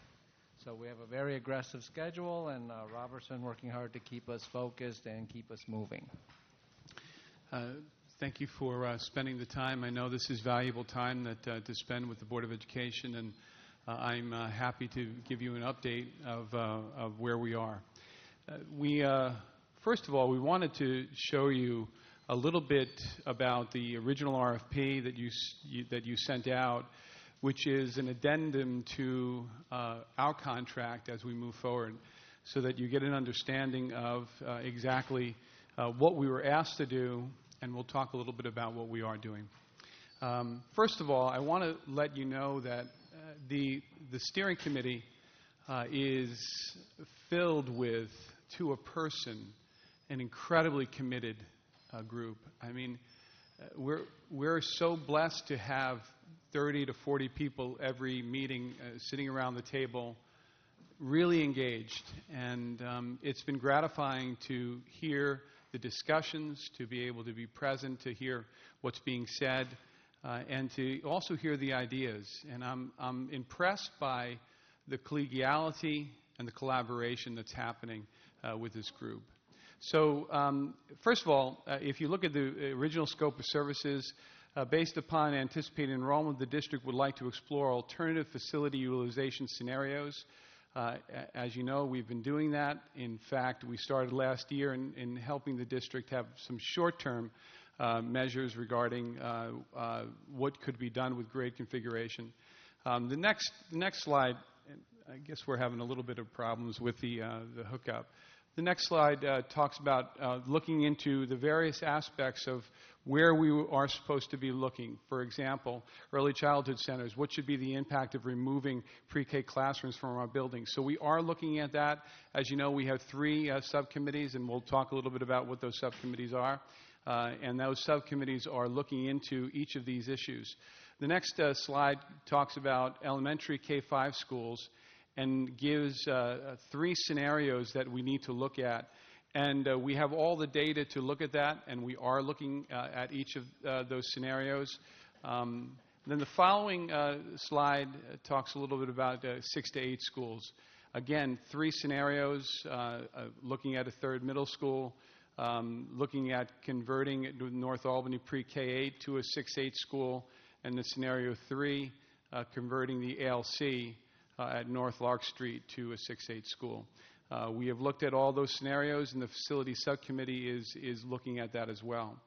And then the final part of the RFP asks for alternative options and then linking the district's 2020 vision plan to the 3-year operational plan. So with that said, let's go into the various subcommittees. If you look at the chart, the first chart you can see June 30th to September 30th, we have the 3 subcommittees meeting, and we're meeting as a steering committee. We're coming together as that, and then we're breaking up into subcommittees. And the Equitable Opportunities Subcommittee, the Facility Subcommittee, grade configuration, each of them has an essential question that is being asked in each of the work that is being done on each night.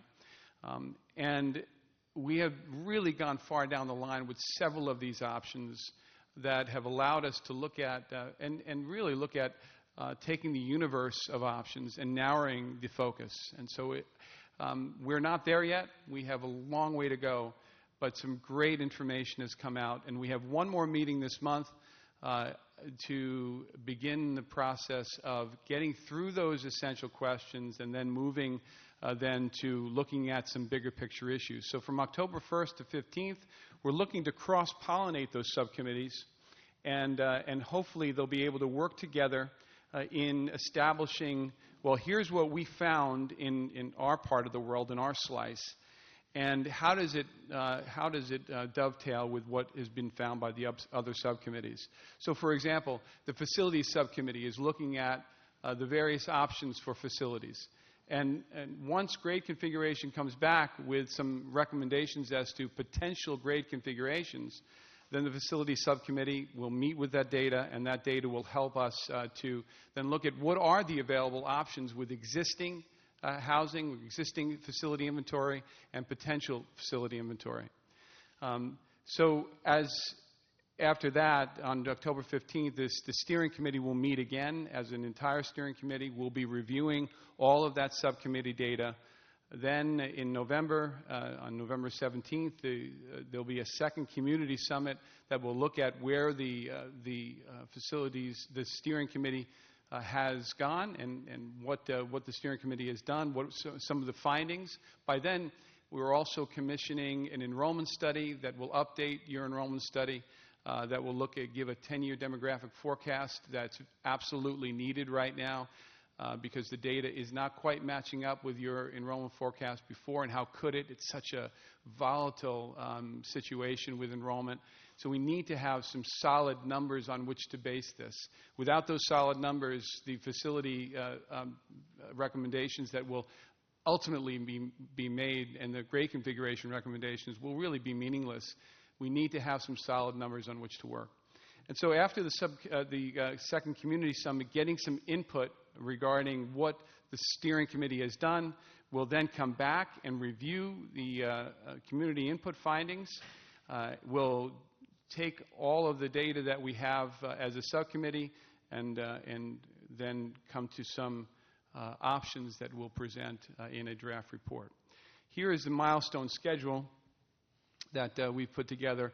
You can see September 1st we met, September 15th we met, September 29th we're going to meet. Again, the subcommittees are going to break out and then go into their essential questions, trying to get that data that will inform the discussions from October 1st to the 12th as these subcommittees finish their work, meet in their own, hopefully also have some collaborative meetings as well that we'll set up at the next meeting.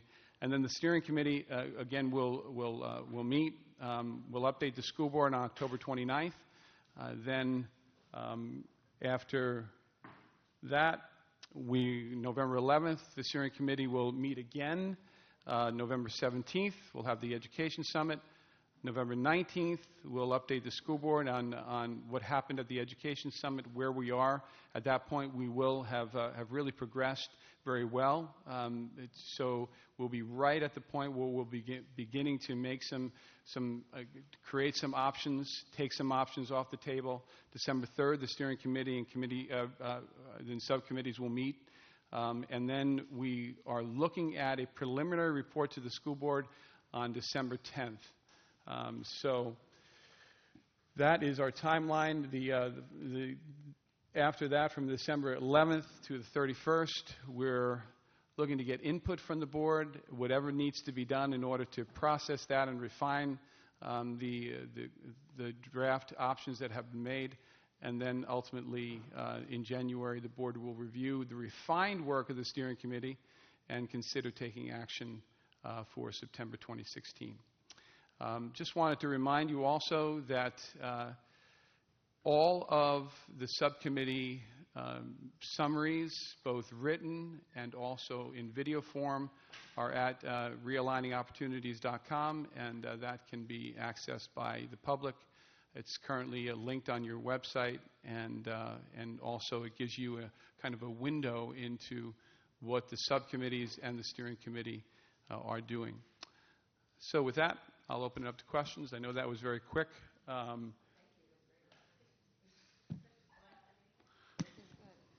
Does anybody have any questions? Go ahead.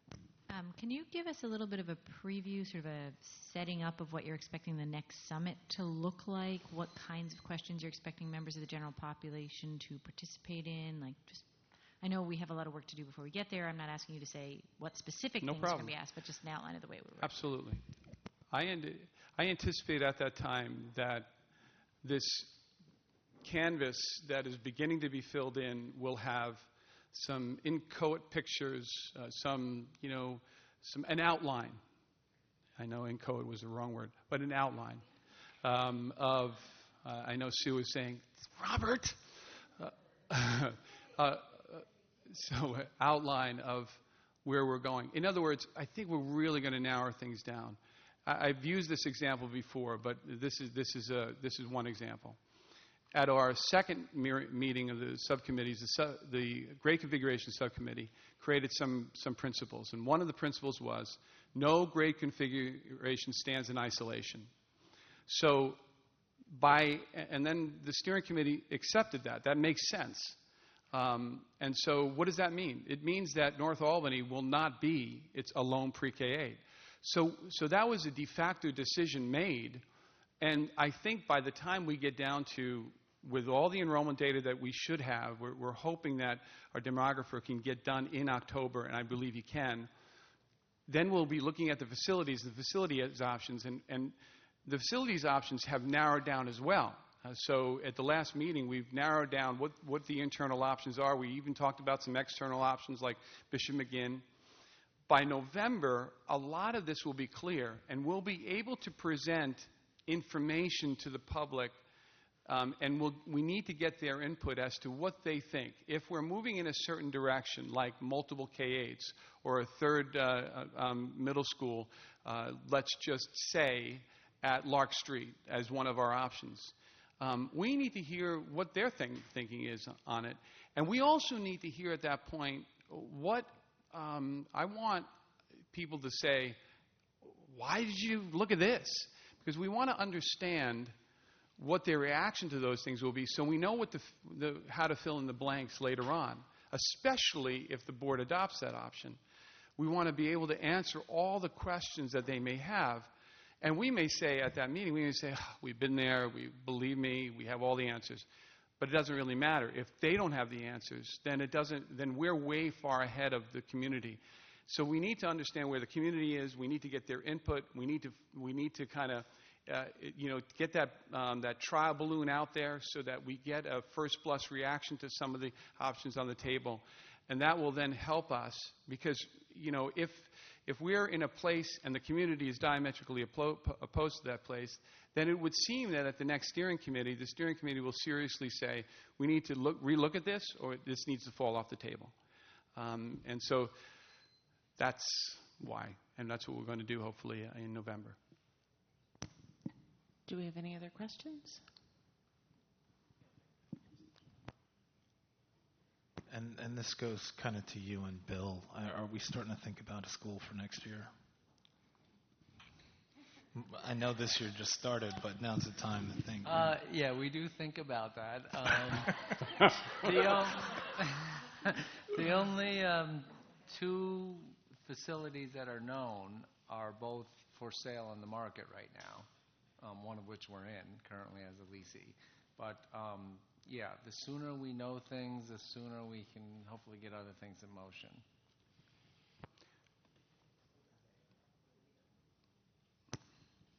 Any other questions? Thank you very much. Thank you very much. Next up, we have truancy abatement. Mr. Grogan.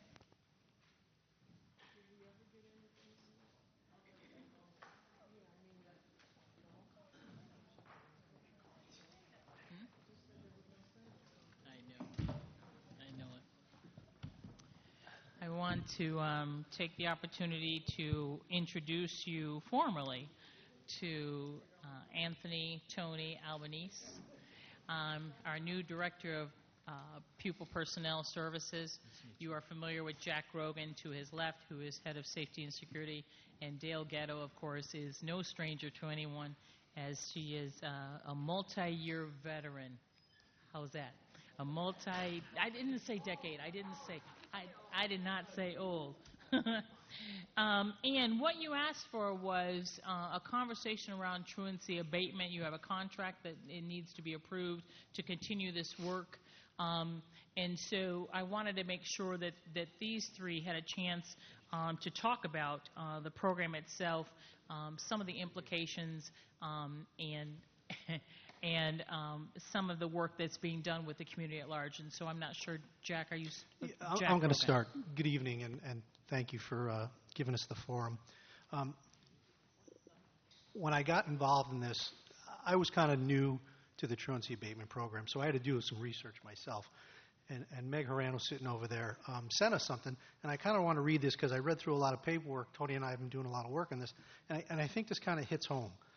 The truancy abatement program has been in existence since 2004, working with the City School District of Albany, the Albany Police Department, Albany County Probation, Albany County Child Protective Services, which started out as a patrol-based initiative where students were brought to a truancy center, evolved into a targeted home visit detail with referrals for visitings coming from our 3 attendance officers. This, as you see, is a community partnership. Each school that I have seen in the 6 years that I've been here has different needs. And we have discussed that in a couple meetings that we've had with the whole group. What I see, and I see at the high school for our needs, and I talked to Mike Panetta and his team, who have been the attendance people for a long time and know this much better than I, gave me some numbers. Back 6 years ago when I came here, our attendance rate was 84 to 85%. Today, we're at 92%. State average is 93%. And I think that goes back to the great work that truancy abatement has done. But we're to a point in time now in a stage where we need to fine-tune it and go to the needs of each different school. The high school is different than Hackett. Hackett is different than Giffen. And we can go on and on. But We have been meeting with Meg and her team, Tony, Carla, our attendance officers on different levels, and we're going to continue to do that. I will tell you that when I was a police officer, seeing the truancy people out in the street, stopping our students, was a big help to the Albany Police Department. We knew who the students were that were out there by October, November. We knew that they had to come back to the high school. They had to go back to Hackett. And I can, say in all honesty that for me as a director of safety and security, they are a gigantic help.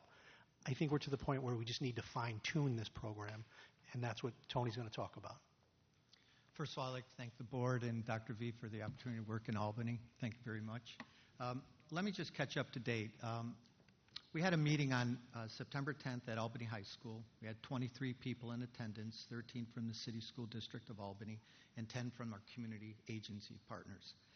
There were 4 major themes that were agreed upon. One was an increase in consistent communication between all parties. Second, the efficient use of all resources. Third, clarity on what is or is not working in the program. And everyone agreed that ATAP is a support to students and parents, and we want to continue that the best way we can. The goal is to have one unified mission or purpose and protocols and evidence-based results while showcasing success and challenging gaps in delivery. However, we need time to repair some differences in perceptions that have occurred over time. And I think as a group and being part of that group, that was well understood. I'm glad we met in the UN classroom at the high school.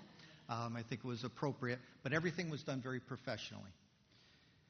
We would like to continue with what's currently in place, realizing we have work to do. We'd like to begin the work with the parties involved and define priorities and create one unified mission as we've discussed. So we'd appreciate the board's support of the contract, moving forward with the contract, knowing that a revised and stronger evidence-based agreement will be presented in the spring.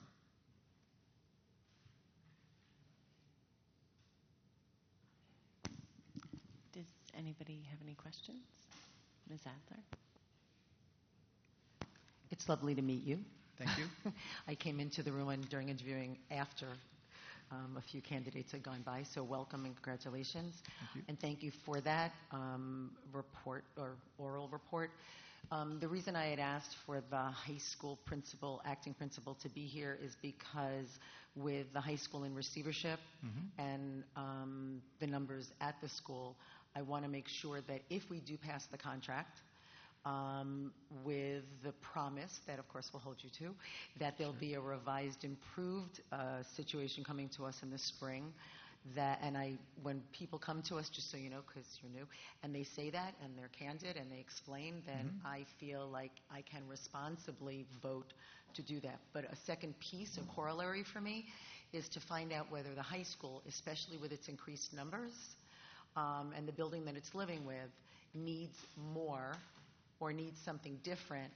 And I asked for, therefore, the high school to be here so that I could get that question answered, because it might be that we do the contract and there's extra stuff as part of that we add on to it. Or we may just need another piece of the puzzle. Maybe it's another 0.5 attendancy truants person. I don't know. But I just wanted to explain why I had Ms. Ghetto here, because I really appreciate what you and Jack have explained. And I understand, and I'm willing to vote for the contract for that. But if Ms. Ghetto could speak now, because I don't know the answers to those questions, but I do know that we have a big road ahead with the receivership. Good question. I want to build on what Mr. Grogan said. Indeed, truancy abatement has been a partner in our 92% attendance rate at Albany High School. However, it is really the weekly meetings, the grind, what you were asking before, about monitoring individual students, developing individual plans for individual students, and then truancy. We use a tiered intervention model, an RTI model, the RTIA, attendance, whatever, and we've had great success. And truancy fits into the tiered model. So if you ask what we would need more of, a lot of the work we did on the ground was our work. and done by the professionals of the City School District of Albany. And to that end, we could benefit from a more dedicated attendance teacher, because it's with that we've been able to monitor our data and design interventions accordingly. From the abatement program, I would continue to request the support at different tiers, different levels of support. Some of this we started, historically, we started this work in the family court judges' chambers, and the ultimate goal was to reduce out-of-home placements. And what were we going to do at Albany High School to keep them at Albany High School? And that's what really brought those 22 original people to the table. Every year we have built on that. So certainly more of the Albany City work, but more specifically to make sure that they're at the table on a regular basis, responding to the needs in the tier, not tier 1, and really not tier 2 in our plan, more tier 3. That's where they fit. So I have a follow-up question, only because, as Kenny said so eloquently, I'm not an educator, right? We just play one every other Thursday or something like that. So in terms of, I heard you say attendance teacher and then support with the abatement program. As a board, what we can respond to, and understanding that the high school's under receivership, which doesn't give us the authority to do anything with it, but the superintendent has graciously worked with us and has kept us updated. So in that sense, and I appreciate you having her come and discuss this. So for me, are you talking, because I need to know, like, what does that mean in terms of a contract and dollars and cents? So are we talking an FTE attendance teacher, a 0.5? I would go back and look at our data, and I could be more exact with you, because I would need to know proportionately what ratio of service we currently have and the outcome, and then looking at our tiers and what students we're moving. Okay, so that was the one question, and then the second follow-up question is for what you've spoken about in terms of getting the supports from the community in terms of the abatement. Is that something that can get reduced down to a contract, or is it something, in other words, does the board need to play any role, assuming you weren't a receivership school? Would we have any role in the sense, or is that something you're going to work out with them? Like, do you need the board, to have some other relationship? I'm not sure what's in the contract, but I'm going to go on good faith. Mike Panetta does the work at Albany High School. He was there in the room, that our needs at Tier 2 and Tier 3 are represented. Yes. No, I appreciate that you'll look at this moving forward. I was just curious, in the past, what's been the differentiation between what our officers do in the schools and what the abatement officer does? Our school officer, and I can't totally address what abatement would do, but our officer works with us in terms of making home visits, connecting with social workers, homeschool coordinators, almost organizing the mission, preparing the data. We look at the cut points. We make our decisions weekly based on the number of classes, the daily percentage rate. That person helps us with that work. And I think I heard your question, Sue, around the role of the district as opposed to the role of the county, and what's the contractual piece around that. It's our investment. Everyone is investing people, dollars, et cetera. So it's our piece of the investment in that work. So, but we must make the decision on who's referred to the abatement officer. Yes. Based on a tiered. So when our interventions based on data are not working, and data is simply, are they coming to school? Are they going to all their classes? So the interventions we have in place are pretty sensitive based on, students come to school or they don't. They go to class or they don't. We have that. So we have watched student attendance, obviously, rise daily rate to almost 92%. We are applying those same strategies, and now we're working on period by period attendance. We have students that are 92% of the time are crossing the threshold, but I believe it's only 60% showing up in class for all classes. So we want to apply that same data-based method and the weekly team meetings to tackle that goal. And would that additional person help you do that, or would that additional person be out in the field, or you don't know yet? So We're not sure yet. Okay. And again, it would be based on the ratio because I think we share attendance officers in the secondary level. Okay. And did everybody see the video online of the Albany High School faculty welcoming the students? Okay. All right. I think you should come to the pep rally tomorrow. Right, then. come to it. Right. Who said that? Come to the pep rally tomorrow. You may Jack, see a different one. Were you in the video, No, Jack?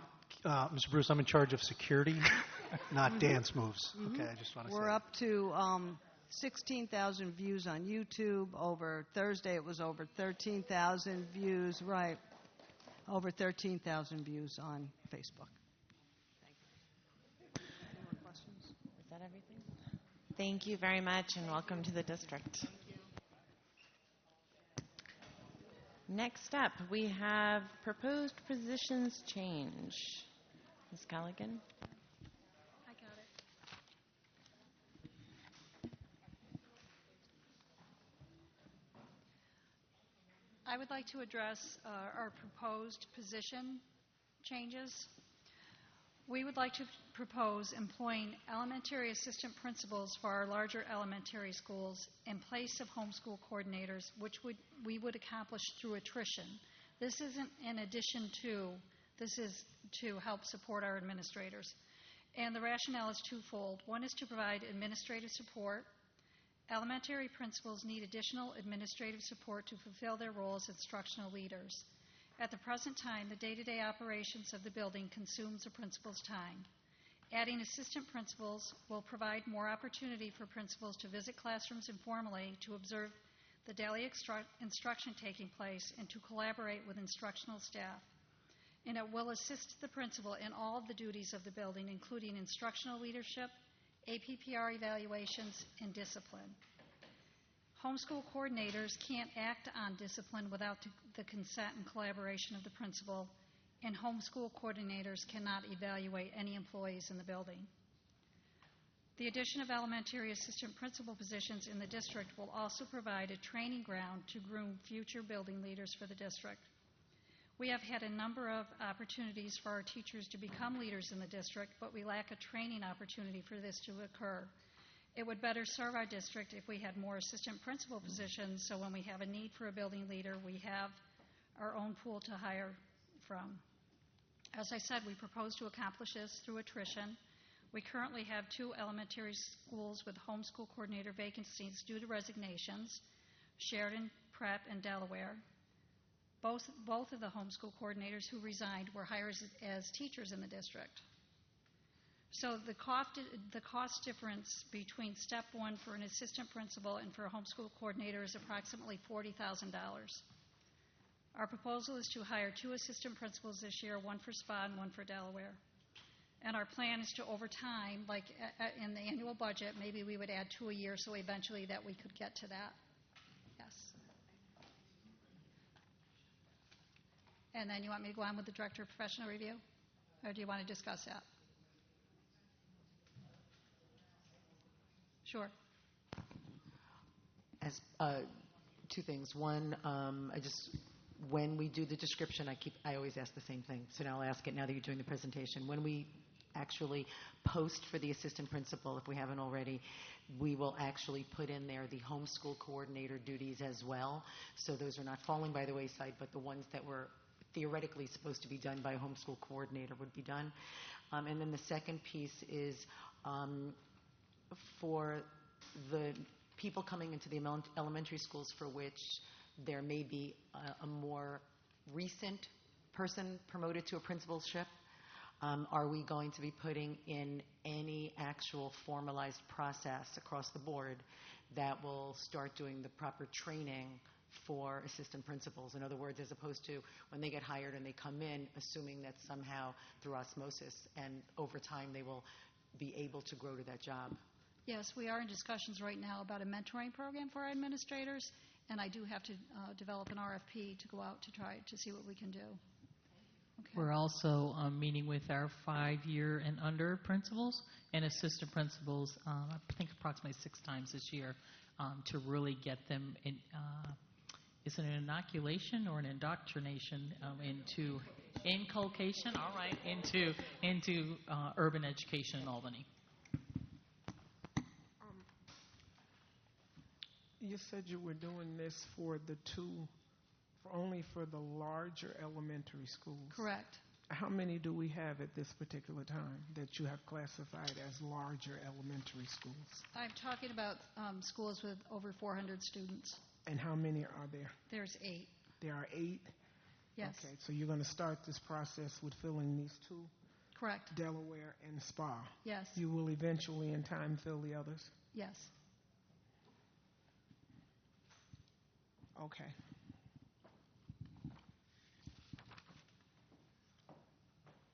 Anything else?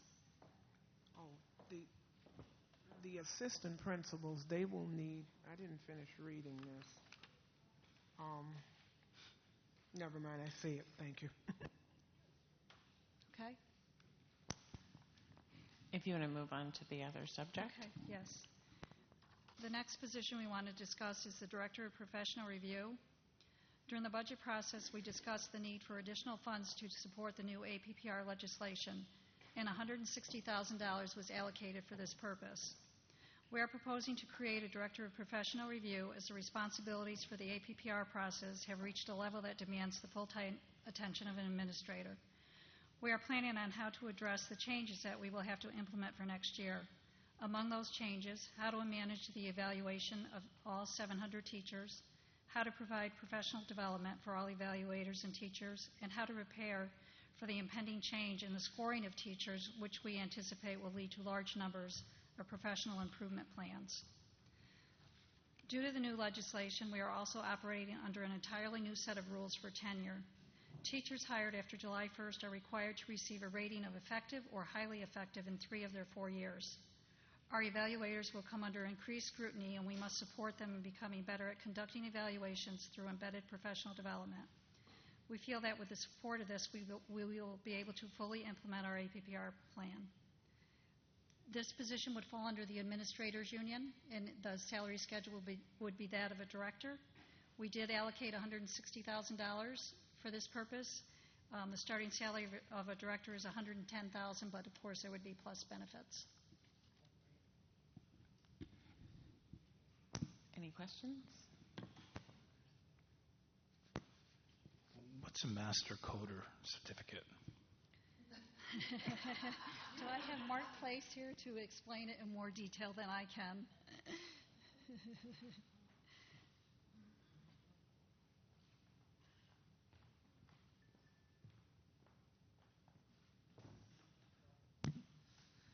Yeah, it is a secret club.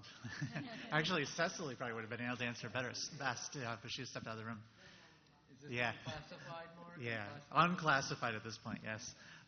So those of us who go through the evaluation training to begin with are all regular evaluators. And as people do that over time, there are also opportunities to become what is called a master coder. A master coding class or participation in that is really to get it so that your scoring and your rating of teachers based on the evidence that is collected is coded exactly as everybody else in the room would have that coded. And so it's really about trying to get your practice more in a line over a period of time and make it so that it's very, very exact. And what the discussion is best described to me for that is they talk about why is it this rating, why is it not this rating, and what is the evidence that supports each of those. And so that's sort of the training that goes on. It's actually a couple of days worth of training and going over those types of things, of looking at evidence and asking why is it rated this way and not the 2 places, one next to it, which is say, for example, if you rated it effective, why is it not highly effective and why is it not developing? And really getting it so that everybody is rating exactly the same way. Thank you.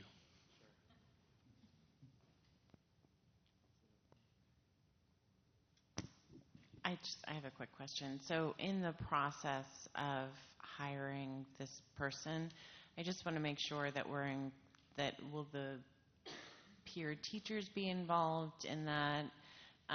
Because we do have different people that are involved in the process. Mm-hmm. And will they be involved in the hiring of this person to make sure that, Yes. Great. Yes. Excellent. They're the experts. Yeah. All right. Thank you so much. Next up, we have routine consent. Could I get a motion for routine consent? Ms. Savage, could I get a second? Ms. Adler, are there any set-asides? I actually have a set-aside. Why, yes, there is. I would like to set aside the golf thing. The golf thing. And all in... Oh, go ahead.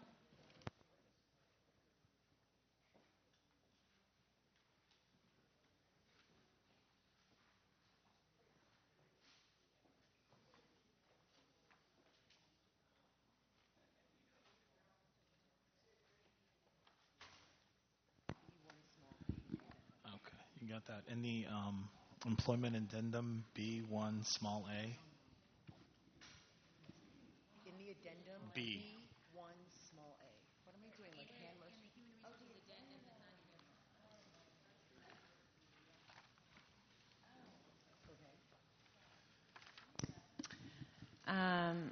All in favor of routine consent minus the items just mentioned? That is unanimous. Could I get a motion? You go first. Could I get a motion for the golf thing? Ms. Savage, I know how you love golf. Mr. Bruce seconds. He also loves golf. Is there any discussion? Well, yes, there is.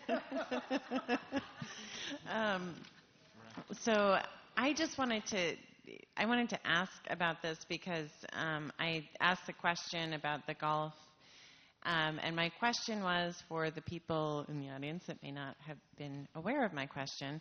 As we're moving to extended day, one of the things that we've already had in extended day, or not really extended day, but in athletics is athletics kind of functions as extended day. So when we're doing clubs, it seems like we should be utilizing athletics when we're talking about extended day.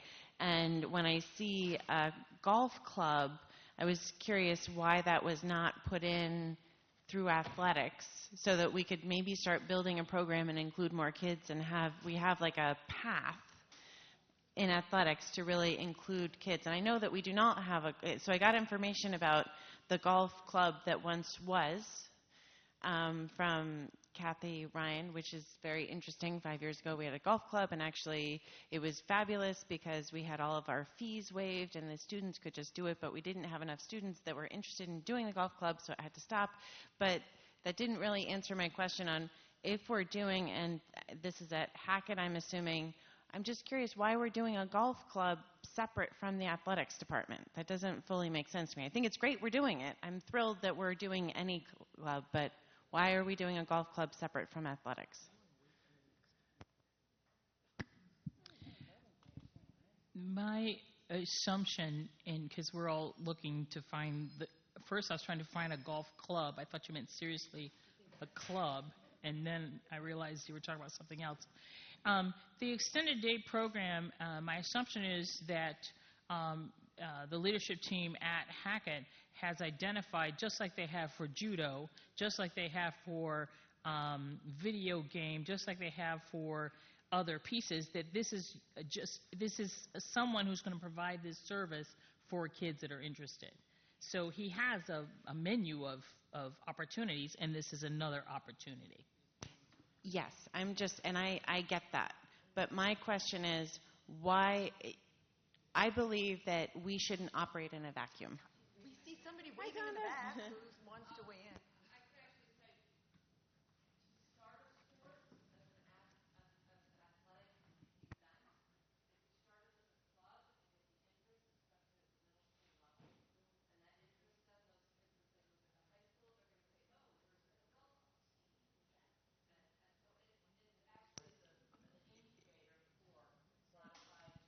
That's what makes sense to me, but if we don't involve the athletics department, then it's just a golf club that is in a vacuum.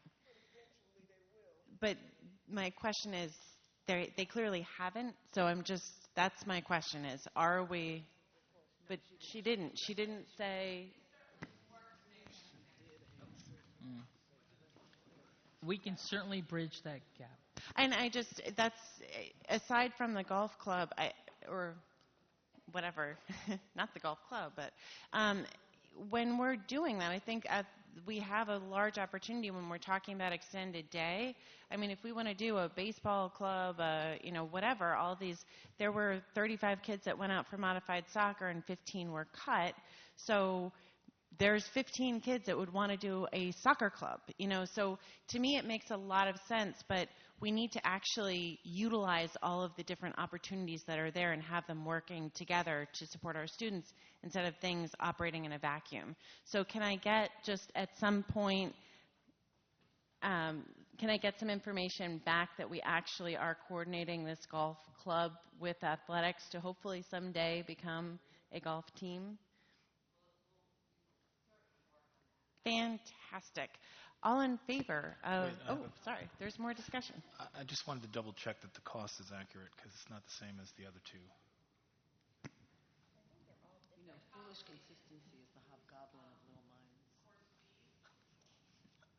Okay, it's less though. All right. Good with it. It's accurate. All in favor of the golf team? Club. Sorry. That's unanimous. I think we're also someday in favor of a golf team. Could I get a motion for B1A in the addendum? Ms. Adler, could I get a second? Ms. Savage. And is there any discussion? I don't know that we can really have discussion. I had a question before, and I guess I'd like it clarified. Can we put it off for 2 weeks? Or do we want to, I don't know what we do here. I think it's okay to discuss. It's just a process, no? Oh, okay. Well. No. Yeah. But can it be put off for 2 weeks? Or whatever? We can talk about a hypothetical person. Well, I mean, nobody knows. I don't know. Is something I just have a general civil service question, but then that's different. Okay. No, just tell her what your question is. It's not about him. It's just about a civil service question. Right. Okay. So a job that has a civil service requirement, how is that negotiated? What happens is civil service gives tests, and they have a list of eligible candidates. When we hired this particular person, or any person, if there's not a list, we have to appoint them as a provisional appointment. Right. And then after that appointment, they give the test, and the person has to finish in the top 3 scores. And then they can be appointed to their probationary position. Okay, and that's been done. Okay. All right, I'm good with it. All in favor? That is unanimous. Next up, board committee reports. I know we have at least one board committee report because the policy committee met. Ms. Savage, would you like to discuss that? I would love to share the board policy committee. 2 items were on the agenda. Karen Bechtel mentioned one. We looked briefly at the RTI policy, and we will be looking at it again, so no outcome to the full board of the RTI policy yet, but we are making progress on that. The more extensive conversation we had was something that, as a technology person myself, I've been pushing for rather strongly since before I was on the board, which is to get our board policies in a searchable database so that somebody who actually would like to know what's in the board policies does not have to open 150 PDFs and separately scan each one of them. And so we got a presentation from NISBA about the different ways they could assist us with that. This will have a cost to it. It is a very modest cost in the scale of a $224 million budget. It is not a lot of money, but it will have a modest cost. And so we are waiting for the last piece. I think Jen probably asked for it because I asked her to ask for it, so I'm hoping she asked for it. A feature comparison between the two ways that they can provide this to make sure that we make the best selection. But I believe that fairly quickly we can implement the capacity to search our board policies. So, for example, if you have a question about, attendance, you can search attendance and pull up all the places that the word attendance appears in the policies.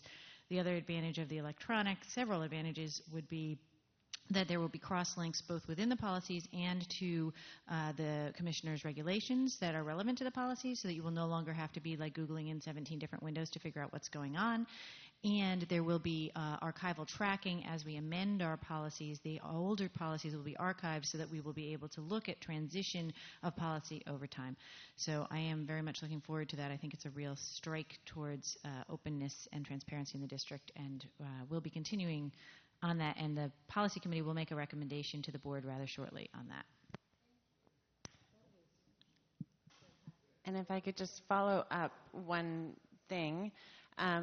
We also discussed possibly updating our I have it with me. The leadership team essential operating procedures, just kind of updating them. They were done in 2009. They're an excellent resource, but need some update. And Anne, fortunately, was a willing participant in that. So we're going to start looking at that to do maybe start some things that, as a board, we can then kind of work from to make it less of a huge thing for the board itself to think about. Were there any other committees? And next up, board member items. Do we have any member items this fine evening? Seeing none, I will move to other business. Does anyone have any other business? We're now at the time in the evening when I request a motion to adjourn. That is Dr. Brandon to move. Could I get a second? Ms. Adler, all in favor? I'm assuming that's unanimous, but there are only two hands. There we go. Good night, everyone.